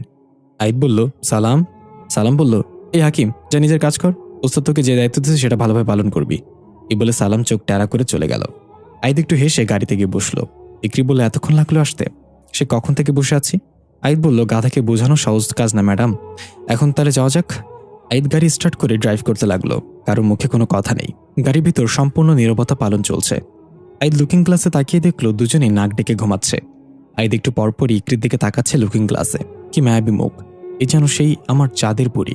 যত যাই হোক, চাঁদের পরীকে আমি ফিরিয়েই আনবো, যেভাবেই হোক ইকরিকে রাজি করাতে হবে। এদিকে ইকরি ঘুমের মাঝে আবার সেই স্বপ্নের জগতে চলে গিয়েছে। ইকরি একটা কবরস্থানে দাঁড়িয়ে আছে। একটা ভারী কণ্ঠ বলছে, আমাকে ঠিকঠাক মতো জানাজা দিয়ে দাফন করে দাও, নাহলে আমি সবাইকে মেরে ফেলবো। ইকরি এদিক ওদিক ছুটছা চিৎকার করে বলছে, কে আপনি? আমি কেন আপনাকে দাফন করব? কিন্তু এই আওয়াজটা যেন থামছেই না। হঠাৎ ইকরি দৌড়াতে দৌড়াতে একটা ভাঙা কবরে পা পিছলে পড়ে গেল। কোনো রকমে উঠে দেখলো কবরের একটা অর্ধগলিত লাশ, তার মুখ থেকে মাংস খুলে খুলে পড়ছে। চোখ দুটোর জায়গায় 2টা গর্ত হয়ে আছে। নীল রঙের শার্টটা এখনো পচেনি। লাশের থেকে একটা ভোটকা গন্ধ বেরোচ্ছে। ইকরি নাড়ি বুড়ি সব বের হয়ে আসবে মনে হচ্ছে গন্ধে। ইকরি ভয়ে দৌড় দিতে চাইলেই লাশটা খপ করে ইকরির হাত ধরে ফেলল। ইকরি চিৎকার করে উঠে নিজের পুরো শক্তি দিয়ে চিটকা টান মেরে নিজের হাত তার হাত থেকে ছাড়িয়ে দৌড় দিল। পিছনে তাকাতেই দেখলো সে কবরটায় ধপ করে আগুন জ্বলে উঠল। ইকরি ধরপড় করে ঘুম থেকে উঠে বসল। ঘেমে পুরো শরীর ভিজে গেছে, অথচ গাড়িয়ে এসি অন করা। ইকরি বলল, গাড়ি থামান। আইদ বলল, কি হয়েছে? এখনো তো পৌঁছায়নি, গাড়ি থামো কেন? ইকরি চিৎকার করে বলল, থামাতে বলছি, থামান। ইকরির চিৎকারে রাপসিয়া উঠে গেছে। আইদ কিছু বুঝতে পারল না। গাড়ি রাস্তার এক সাইডে থামালো। ইকরি গাড়ি থেকে নেমে রাস্তার পাশে গিয়ে বমি করে দিল গদগদ করে। ইকরির মনে হচ্ছে ভোটকা গন্ধটা এখনো তার নাকে লাগছে। রাপসে পানির বোতল নিয়ে গিয়ে ইকরিকে দিল। ফ্রেশ হয়ে ইকরি গাড়িতে ফিরে এলে আইদ বলল, কি হয়েছে হঠাৎ করে? আমি তো গাড়ি আস্তে আস্তে ড্রাইভ করছিলাম। ইকরি শান্ত হয়ে বলল, আমি আবার সেই স্বপ্নটা দেখেছি। এবার আমি তার অর্ধগলিত লাশ দেখেছি নীল শার্ট পরিহিত। দেখি বোঝা গিয়েছে তাকে জানাজা ছাড়াই দাফন করা হয়েছে, আর সেই আমাকে স্বপ্নের মাধ্যমে বলে তাকে জানাজা দিয়ে দাফন করতে। আইদ বলল, সে কি আপনার সাথে কথা বলেছিল? কিছু কি জানতে পেরেছেন সে কে? ইকরি বলল, না, সেটা জানতে পারিনি, তবে সে আমার এই হাত খপ করে ধরে ফেলেছিল। এটা বলতেই ইকরি খেয়াল করলো তার হাতের মুঠোয় কিছু একটা আটকে আছে। মুঠো খুলে দেখলো নীল শার্টের কিছু অংশ আটকে আছে। ইকরি অবাক হয়ে বলল, সে যখন আমার হাত ধরেছিল তখন অনেক ধস্তাধস্তি করে তার থেকে নিজেকে ছাড়িয়েছিলাম। তখনই হয়তো এটা আমার হাতে চলে এসেছিল। তার মানে এটা নেহাতি কোনো স্বপ্ন ছিল না। আইদ ইকরির হাত থেকে কাপড়ের টুকরাটা নিয়ে বলল, স্বপ্নের জগৎ থেকে কিছু নিয়ে আসা মানে তাকে বাস্তব দুনিয়ায় ডেকে আনা। সে নিশ্চয়ই আসবে তার জিনিস ফেরত নিতে। তখনই রাপসি এক অদ্ভুত কণ্ঠে বলে উঠল, আমার জিনিস আমাকে ফেরত দে। আইদ এবং ইকরি দুজনে অবাক হয়ে তাকিয়ে দেখল রাফসিয়া নিচের দিকে মাথা নিচু করে চুলগুলো সামনে ঝুলিয়ে বসে আছে। আইদ বলল, এই দেখেন। বলতে না বলতেই শয়তান হাজির। হায়াত আছে বলতে হবে, অনেকদিন বাঁচবে। ইকরি কাঁপা কাঁপা হাতে রাপসিয়ার কাঁধে হাত রেখে বলল, রাপসিয়া? হঠাৎ রাপসিয়া এক ঝটকায় মুখ তুলে কর্কশ গলায় বলল, আমি বলেছিলাম আমাকে ঠিকঠাক মতো দাফন করে দিতে, তুই সেটা করিসনি, এখন মর। এই বলে ইকরির গলা চেপে ধরে ছুঁড়ে মারল। ইকরি গাড়ির দরজা ভেঙে বাইরে গিয়ে পড়ল। আইদ তার ব্যাগ থেকে আত্মা বশ করার পয়সাটা বের করার আগেই রাপসিয়া আইদকেও ছুঁড়ে ফেলে দিল। তারপর এক লাফে গাড়ির ছাদে উঠে অদ্ভুতভাবে বসে বলল, সবাই মরবে এখন। আইদ উঠে গিয়ে ইকরিকে বলল, আপনি ঠিক আছেন তো? ইকরি কুকরাতে কুকরাতে বলল, আমার কথা ছাড়েন, আগে রাপসিয়ার ভেতর থেকে ওইটাকে বের করেন। আইদ বলল, যা দিয়ে আমি আত্মাবশ করবো সেটা গাড়ির ভেতরে, কিন্তু ওটা ছাড়াও আমি আত্মাবশ করতে পারবো, তবে অল্প কিছুক্ষণের জন্য সেটা। এই বলে আইদ নিচ থেকে কিছু ধুলো উঠালো মুষ্টিবদ্ধ করে, তারপর কিছু একটা পরে সেগুলোতে ফু দিল। রাপসি আবার এক লাফে গাড়ির ছাদ থেকে নেমে আইদের দিকে এগিয়ে আসলো। আইদ সুযোগ বুঝে হাতে হালকা ধুলো রাপসিয়ার চেহারায় ছুঁড়ে মারল। সাথে সাথে রাপসিয়া চিৎকার করে হাঁটু গেড়ে মাটিতে বসে পড়ল। রাপসিয়ার শরীর থেকে কালো ধোয়ার মতো কিছু একটা বের হয়ে গেল এবং রাপসিয়া মাটিতে লুটিয়ে পড়ল। আইদ বলল, তাড়াতাড়ি রাপসিয়াকে নিয়ে গাড়িতে উঠে বসেন, আমাদের যেতে হবে। সে আবার রাপসিয়ার উপর ভর করে নেবে। ইকরি উঠে রাপসিয়াকে টেনে গাড়িতে তুলল। আইদ তাড়াতাড়ি গাড়ি স্টার্ট করে আবার রওনা হলো। এদিকে আমরা দেখতে পাই ইমন শিকদার একটা ধোঁয়াযুক্ত কক্ষে আসন পেতে বসে আছে চোখ বন্ধ করে। দেখে বোঝা যাচ্ছে সে গভীর ধ্যানে আছে। তার সামনে রংধনুর গোলাটা রাখা এবং একটা পিতলের পাত্রে একটা মোমবাতি জ্বালানো। সে কিছুক্ষণ পর জ্বলন্ত মোমবাতিটা হাতে নিয়ে সেটা কাত করে মোমের গরম ফোঁটাগুলো নিজের চোখে বন্ধ করে উপরে দিতে লাগলো। এক পর্যায়ে মোম দিয়ে তার দুটো চোখ ঢেকে ফেলল। তার সামনে থাকা রংধনুর গোলাটা পাত্রের ভেতর কাঁপতে কাঁপতে লাগলো। তারপর ভয়ঙ্করভাবে হাসতে হাসতে লাগলো এবং বলল, আমি আসছি তোমাকে মুক্ত করতে, ভয় পাবে না, আমি আসছি। এদিকে সালাম ইমন শিকদারের খোঁজে সে লাইব্রেরিতে এসেছে। যদিও সালামকে কেউ দেখতে পাচ্ছে না, তাই সে ইচ্ছা মতো এদিক ওদিক ছুটে তার খোঁজ চালিয়ে যাচ্ছে। কিন্তু পুরো লাইব্রেরি তন্ন করে খুঁজেও ইমন শিকদার নামে কাউকে পেল না। অবশেষে সালাম চলে গেল লাইব্রেরির স্টাফ রুমে, যেখানে এখানে থাকা সব স্টাফদের নাম লিস্টেড থাকে। সালামকে স্টাফ লিস্ট চেক করে লাগলো, কিন্তু আশ্চর্যজনকভাবে ইমন শিকদার নামে কেউ নেই। এখন সালাম কি করবে? এর মাঝে সালাম শুনতে পেল দুজন স্টাফ সেখানে বসে বলাবলি করছে। লাইব্রেরির পুরনো স্টাফদের লিস্ট গত 2 দিন ধরে মিসিং ছিল, সেটা দেওয়ালে ফ্রেমে করে টাঙানো ছিল। আজ সকালে হঠাৎ সে টেবিলের উপর পাওয়া গেছে, অথচ গত 2 দিন তন্ন করে খুঁজেও কেউ সেটা পায়নি। এমনকি পুলিশ কেসও হয়েছিল এটার জন্য। এর শুনে সালামের সন্দেহ সৃষ্টি হলো। সে তাড়াতাড়ি সেই ফ্রেমে বাঁধানো পুরনো স্টাফদের লিস্ট খুঁজতে লাগলো এবং পেয়েও গেল। সালাম হাঁ করে তাকিয়ে রইল সেটার দিকে। এ কি, ইমন শিকদার নামে যে ছিল এখানে, তো সে ছিল আরো 125 বছর আগের স্টাফ। এতদিনে তো সে মারা যাওয়ার কথা। তাহলে কি ওস্তাদের সাথে যে দেখা করছে সে ইমন শিকদারের আত্মা ছিল? তাহলে ওস্তাদ সেটা বুঝতে পারল না কেন? সালাম তাড়াতাড়ি করে গেল সিসিটিভি কন্ট্রোল রুমে। সেখানে যে দায়িত্ব ছিল, সালাম তাকে পেছন থেকে এক থাপ্পড় মেরে অজ্ঞান করে দিল এবং নিজের হাতের দিকে তাকিয়ে বলল, আমার হাতে এত পাওয়ার, বা সালাম তুই গ্রেট হো। সালাম সেদিনে সিসিটিভি ফুটেজ চেক করতে লাগলো যেদিন আইদ এসেছিল লাইব্রেরিতে। খুঁজতে খুঁজতে দেখলো ওই তো ওস্তাদকে দেখা যাচ্ছে, কিন্তু সে তো একাই হাঁটছে আর কথা বলছে, তার সাথে তো কাউকে দেখা যাচ্ছে না। তার মানে সত্যি সত্যি সে ইমন শিকদারের আত্মা ছিল। যেহেতু ওস্তাদও তাকে ধরতে পারেনি, তার মানে সে কোনো সাধারণ আত্মা না। এদিকে আইদরা তাদের গন্তব্য যশোরের চৌগাছা থানায় চলে এসেছে প্রায়।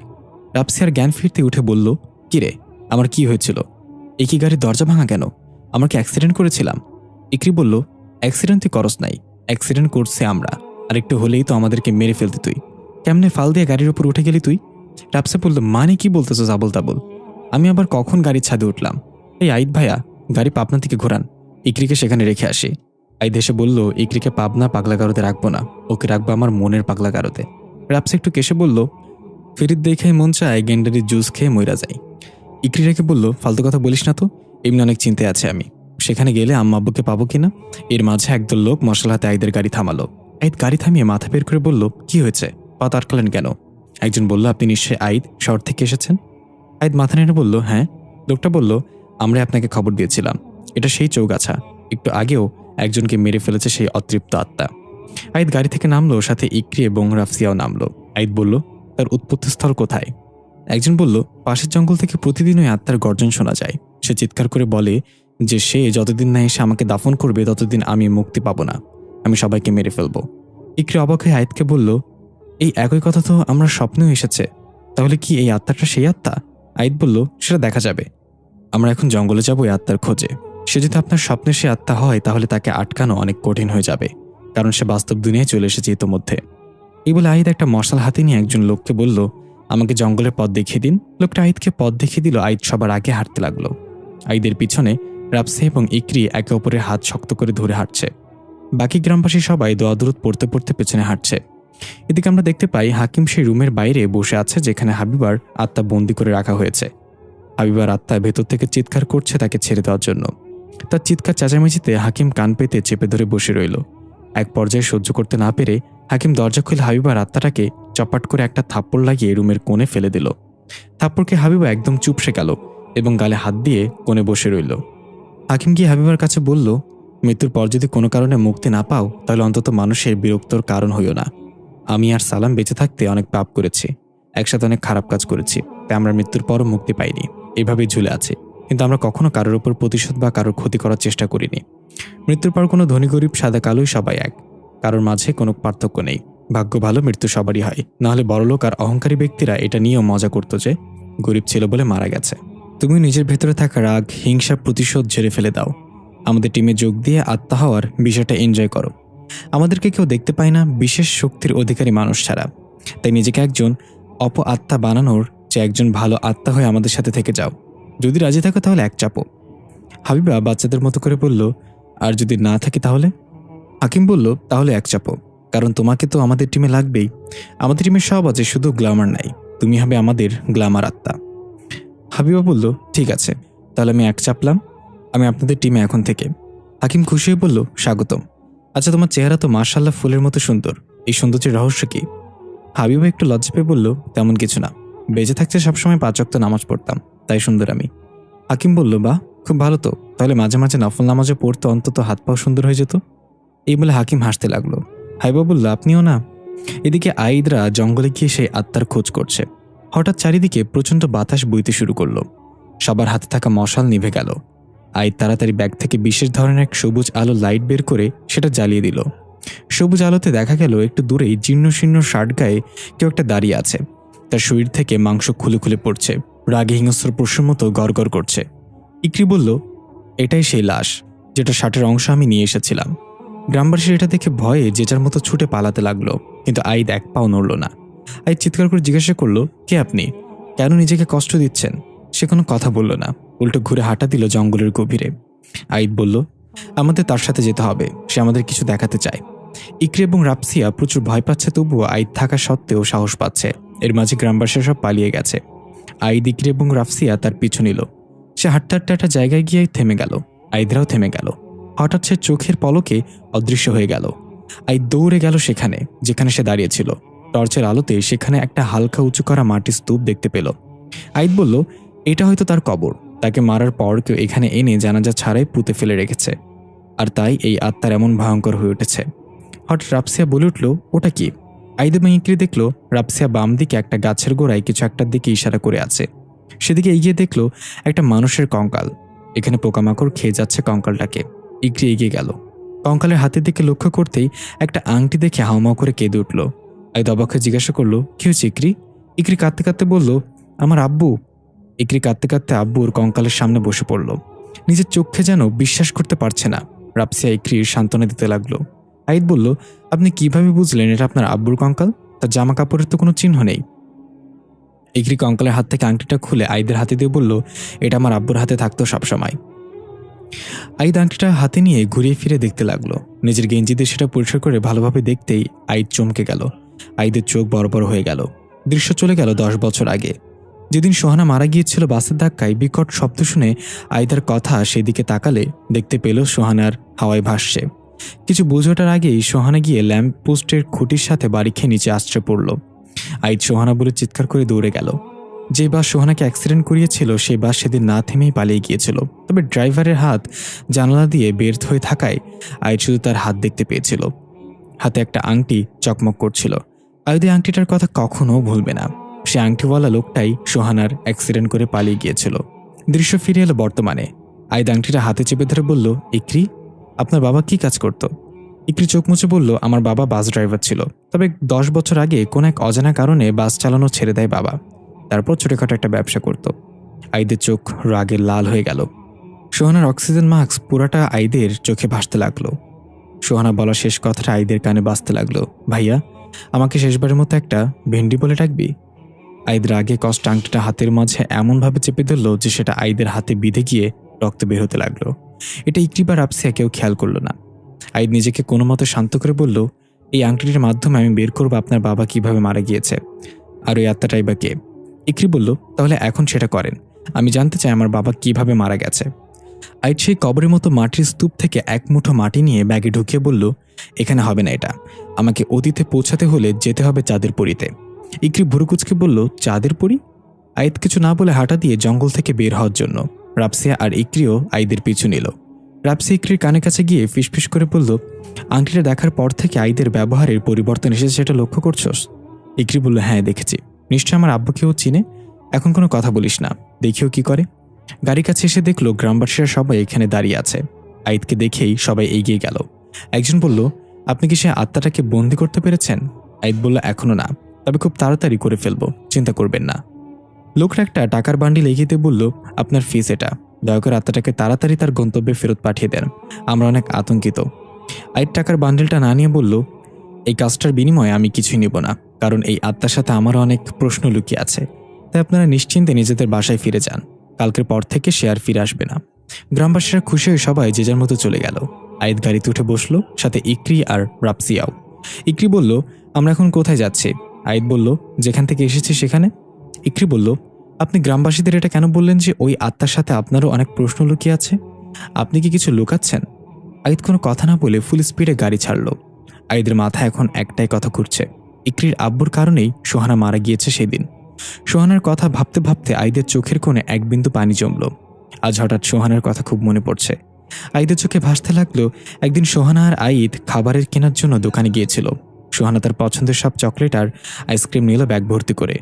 আইদ পকেট চেক করে দেখলো মাত্র 100 টাকা আছে, কিন্তু সোহানা কমপক্ষে 2000 টাকার খাবার নিয়েছে। আইদ ফিসফিস করে বলল, ভেন্ডি, তুই যে ঝোলা ভরছস, আমি টাকা কই পাবো? আমার কাছে 100 টাকা আছে মাত্র। সোহানা রেগে বলল, আমি কিছু জানি না, আমার এগুলো চাই চাই চাই, নাহলে কিন্তু এখন রাস্তার মাঝে শুয়ে নাগিন ডান্স দেবো। দোকানদার বুঝতে পারলো এদের কাছে টাকা নেই, তাই দোকানদার বলল, এই ভাই, তাড়াতাড়ি টাকা দেন, নাহলে সবকিছু ফেরত দেন। আইদ বলল, সোহানা, ফেরত দেবই, না হলে আমি পিটুনি খাবো আজ। সোহানা বলল, দিব না। দোকানদার বলল, দেন বলছি। সোহানা বলল, দিব না। আইদ বলল, দিয়ে দে ভেন্ডি। সোহানা বলল, দিব না মানে দিব না। এই বলে সোহানা সেগুলো নিয়ে দৌড় দিল। দোকানদার খপ করে আইদকে ধরে ফেললে বলল, টাকা না দিয়ে এখান থেকে যেতে পারবে না বাছা, না হলে পুলিশে ধরিয়ে দেব। আইদ দাঁত কটমট করে বলল, ভেন্ডির ঘরে ভেন্ডি, আমার এই ফাঁসাইয়া রেখা চলে গেলি?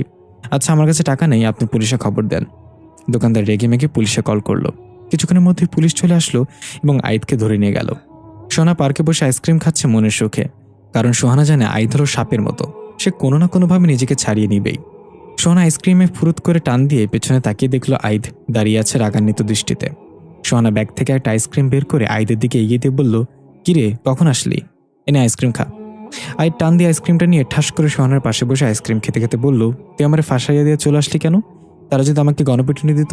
সোহানা বলল, সেসব কথা বাদ দে, আগে বল তুই গণপিটুনি থেকে বেঁচে ফিরলি কিভাবে? আইদ হেসে বলল, আলার বলদ দোকানদার আমার পিটুনি না দিয়ে পুলিশে ধরিয়ে দিছে। তারপর আমি পকেট থেকে থাকা শেষ পুঁজি 100 টাকা পুলিশকে ঘুষ দিয়ে নিজেকে ছাড়িয়ে নিয়ে এসেছি। সোহানা হাসতে হাসতে বলল, এই না হলে আমার ভাই। আইদ ফিরে এলো বর্তমানে। ঠোঁটের কোণে এক চিলতি হাসি সোহানার দুষ্টামিগুলো মনে করে। এদিকে আমরা দেখতে পাই ইমন শিকদার একটা কাগজে কি যেন লিখছে চোখ বন্ধ করে এবং বিড়বিড় করে একটা অদ্ভুত মন্ত্র আওড়াচ্ছে মুখে। হঠাৎ জেদ করে পৃষ্ঠাটা ছিঁড়ে হাতের মুঠোয় মুঠিয়ে ফ্লোরে ফেলে দিল। ফ্লোরে আরো অনেকগুলো মোড়ানো কাগজ পড়ে আছে। ইমন শিকদার হয়তো কিছু লিখতে চাচ্ছে, কিন্তু সেটা ঠিকঠাক হচ্ছে না। এভাবে লিখতে আর ছিঁড়তে ছিঁড়তে এক পর্যায়ে ইমন শিকদারের মুখে শয়তানি হাসি ফুটল। বোঝা গেল সে যেটা লিখতে চাচ্ছে সেটা লিখে ফেলেছে।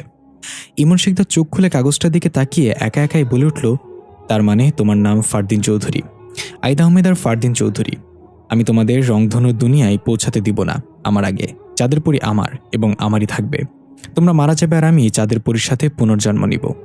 এই বলে ইমন শিকদার অট্ট হাসিতে মেতে উঠল। তার হাসিতে আশেপাশে সবকিছু কাঁপতে লাগলো। তার মুখের ভেতর কোনো জিহ্বা নেই। কালো অন্ধকার বেরিয়ে এলো তার মুখের ভেতর থেকে। টেবিলে থাকা রংধনুর গোলাটা তার রং হারিয়ে ফ্যাকাশে হয়ে গেল। এদিকে আইদরা বাসায় ফিরে এসেছে। আইদ গাড়ি থেকে নেমে কারোর সাথে কোনো কথা না বলে সোজা তার মন্ত্রতন্ত্রের কক্ষে চলে গেল। ইকরা রাসফিয়ার সাথে সাথে গেল।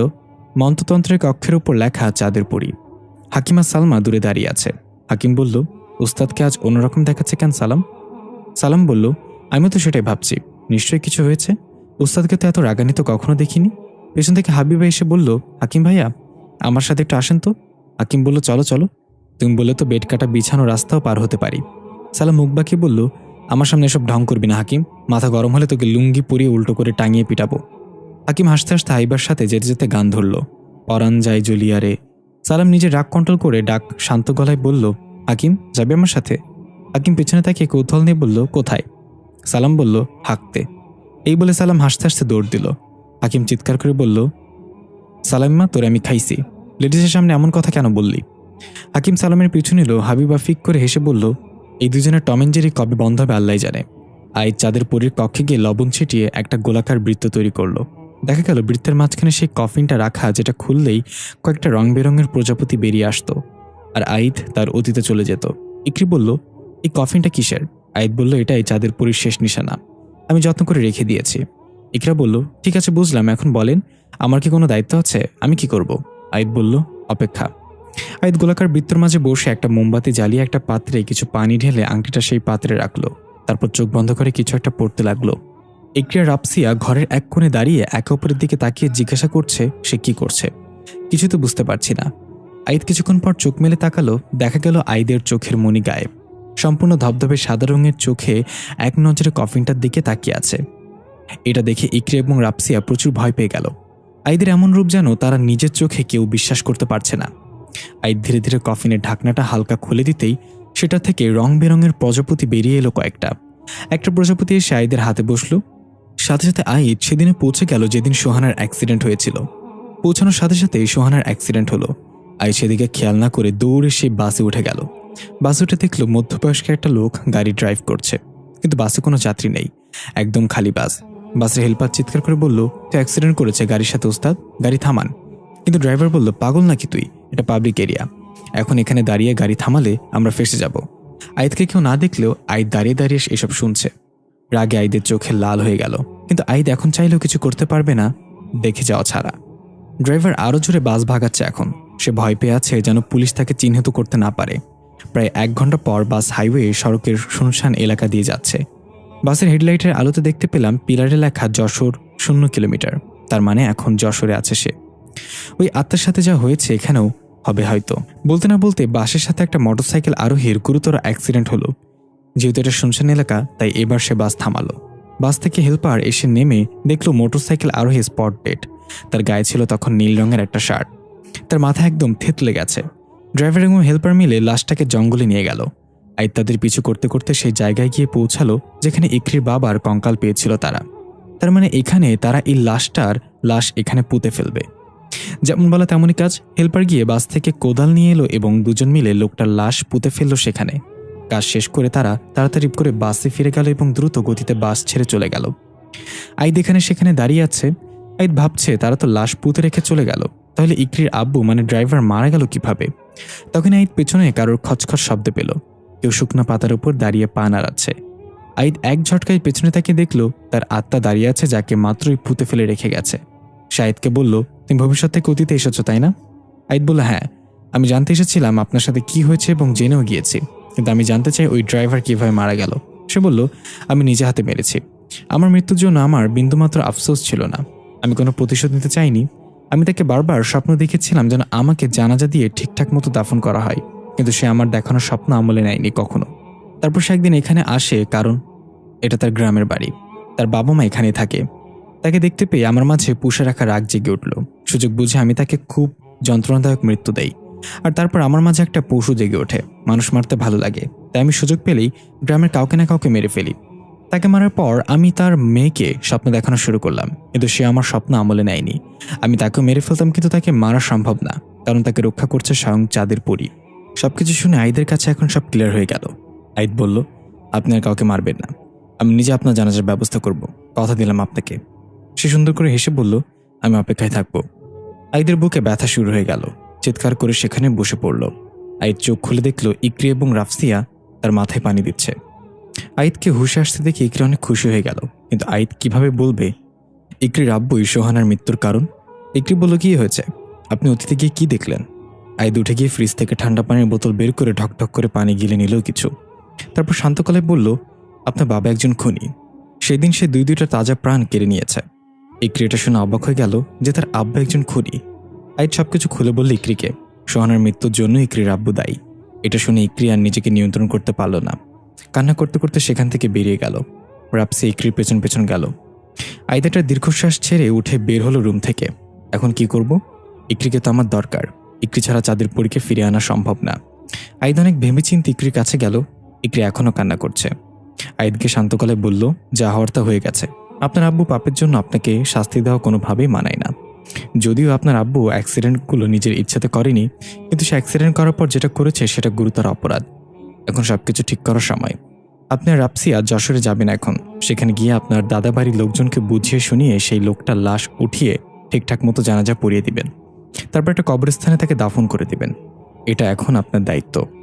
ইকরি কাঁদো কাঁদো গলায় বলল, আপনি কেন আসছেন না আমাদের সাথে? আপনি কি আমার উপর রাগ করে আছেন? আমার তো কোনো দোষ নেই, তবুও যদি আপনি আমাকে শাস্তি দিতে চান তাহলে আমি মাথা পেতে নিব। আমার আব্বুর জন্য আপনি আমার কলিজার টুকরাকে হারিয়ে ফেলেছেন। আইদ একটু হেসে বলল, কাউকে শাস্তি দিয়ে যদি আমার বোনকে আমি ফিরে পেতাম তাহলে দরকার হলে পুরো দুনিয়া জ্বালিয়ে দিতাম আমার বোনকে ফিরে আনার জন্য, কিন্তু ও তো আর ফিরে আসবে না। আপনি যান, আপনার কাজ শেষ করে আসেন, আমি আপনার অপেক্ষায় থাকব। ইকরি এবং রাফসিয়া চলে গেল যশোরের উদ্দেশ্যে। আইদ তাদের চলে যাওয়ার দিকে তাকিয়ে আছে। চেয়ারে বসে আইদ চোখ বন্ধ করে ভাবতে লাগলো সোহানার দুষ্টামিগুলো। একবার সোহানার আইদ কোথাও যাওয়ার সময় দেখলো একটা বাড়িতে সাইনবোর্ড টাঙানো, সেখানে লেখা বাড়িটা বিক্রি করা হবে। সোহানা দৌড়ে গিয়ে ব্যাগ থেকে একটা কলম বের করে ওই লেখার নিচে লিখে দিল, ঠিক আছে, বিক্রি করে দেন। এটা দেখে আইদ সোহানার কান ধরে বলল, তোর কি শয়তানে আওলায়, তুই কি বড় হবি না কোনো দিন? তোর কি বিয়ার সাথে দিব না? সোহানা বলল, আইদ দা কানসার বলছি, আমি বড় না হলে তোর কি, আমি তো ছোট্টই থাকতে চাই। আমি তো সৃষ্টিকর্তার কাছে এটাই চাই সবসময় যে বড় হওয়ার আগেই যেন মরে যাই, বড় হলেই তুই আমাকে বিদায় দেওয়ার জন্য উঠে পড়ে লাগবি। আইদের ঘোর ভাঙল, তার চোখের দুকোণে দুফোঁটা পানি জমেছে। চোখ মুছে সালাম এবং হাকিমকে ডাকলো। সাথে সাথে তারা দুজন এসে হাজির হয়ে বলল, লাভবাহিক ওস্তাদ। আইদ বলল, সালাম, তোকে আমি যে কাজটা দিয়েছিলাম সেটা কদ্দূর এগোলো? ইমন শিকদার কোথায় আছে জানতে পেরেছিস? সালাম বলল, সে কোথায় আছে সেটা জানতে পারিনি ওস্তাদ, কিন্তু তার কিছু ইনফরমেশন কালেক্ট করেছি আমি। সে কোনো জীবিত মানুষ না, সে একটা আত্মা। এটা শুনে আইদ অবাক হয়ে জিজ্ঞাসা করলো, আত্মা মানে? তাহলে আমি সেটা বুঝতে পারলাম না কেন, তুই কি শিওর এ ব্যাপারে? সালাম বলল, হ্যাঁ ওস্তাদ, আমি শিওর। লাইব্রেরির পুরাতন স্টাফদের লিস্ট থেকে জানতে পেরেছি সে আরও প্রায় 125 বছর আগে লাইব্রেরিতে কাজ করত। আর সিসিটিভি ফুটেজ চেক করে দেখেছি সেখানে সেদিন শুধু আপনি ছিলেন, ইমন শিকদারের কোনো ফুটেজ নেই। আইদ একটু ভেবে বলল, তাহলে এই ব্যাপার, সে এমন কোন আত্মা যে আমাকে পর্যন্ত ধোঁকা দিয়ে ফেলল? যেভাবেই হোক তাকে খুঁজে বের করতে হবে। হাকিম বলল, ওস্তাদ, আপনি যাইলাম পদ্ধতি ব্যবহার করে দেখতে পারেন, যদিও এটাতে রিস্ক আছে, তবে সফল হলে আপনি ইমন শিকদার সম্পর্কে কিছুটা হলেও তথ্য পেতে পারেন। আইদ অবাক হয়ে বলল, তাই তো, আমি তো এটা ভেবে দেখিনি। বা হাকিম, তুই তো দিন দিন বুদ্ধিমান হয়ে যাচ্ছিস, প্রেমে টেমে পড়েছিস নাকি? সালাম ঠাস করে উঠল, হ্যাঁ ওস্তাদ, ওই মেয়েটার আত্মার সাথে হাকিমের চক্কর চলতেছে। হাকিম বলল, ফালতু কথা বলবি না সালাম, মেয়েটা অনেক ভালো, তাকে বোনের মতো দেখি। আইদ বলল, বোনের মতো দেখোস তাই না? হাকিম বলল, হ্যাঁ ওস্তাদ, তবে সেটা সালামের বোন হবে। সালাম বলল, আচ্ছা দুলা ভাই, তাহলে চলেন, আমাকে চকলেট কিনে দিবেন। হাকিম বলল, কোন ফ্লেভারের চকলেট লাগবে বল। সালাম রেগে বলল, হারামজাদা, আমি খাওয়ার চকলেটের কথা বলছি। আইদ ধমক দিয়ে বলল, গাধার বাচ্চাগুলো এখান থেকে যা বলছি, না হলে চকলেট তোদের। সালাম বলল, হাকিম চল এখান থেকে, ওস্তাদ মারপিটের মুডে চলে আসছে। এই বলে সালাম আর হাকিম ফুরুত করে চলে গেল। আইদ বসা থেকে উঠে চাঁদের পুরীতে চলে গেল জাইলাম পদ্ধতি শুরু করার জন্য। জাইলাম পদ্ধতি হচ্ছে কোনো আত্মার নাম লিখে সেই কাগজটা মন্ত্রপুত পানিতে ভিজিয়ে খেয়ে ফেলতে হবে, তাহলে সেই আত্মার কিছু অতীত চোখের সামনে ভেসে উঠবে। তবে আত্মা যদি টের পেয়ে যায় তার অতীতে কেউ প্রবেশ করেছে, তাহলে সেখান থেকে ফিরে আসা অনেক কঠিন হয়ে যাবে, এমনকি আর কখনো বর্তমানে ফিরে নাও আসতে পারে। আইদ একটা কাগজে ইমন শিকদারের নামটা লিখলো আরবিতে, তারপর একটা পিতলের ছোট কলসি থেকে একটা পাত্রে কিছু পানি নিল। এটা মন্ত্রপুত পানি। আইদ আসন পেতে বসলো ফ্লোরের মাঝখানে। একটু ভয় লাগছে যদি ইমন শিকদার টের পেয়ে যায় তাহলে আইদ অতীতে আটকে যাবে সারা জীবনের জন্য। নিজেকে শান্ত করে সাহস সঞ্চর করে আইদ প্রস্তুত হলো জাইলাম করার জন্য। আইদ চোখ বন্ধ করে সে কাগজটা পাত্রের পানিতে ভিজিয়ে রাখলো।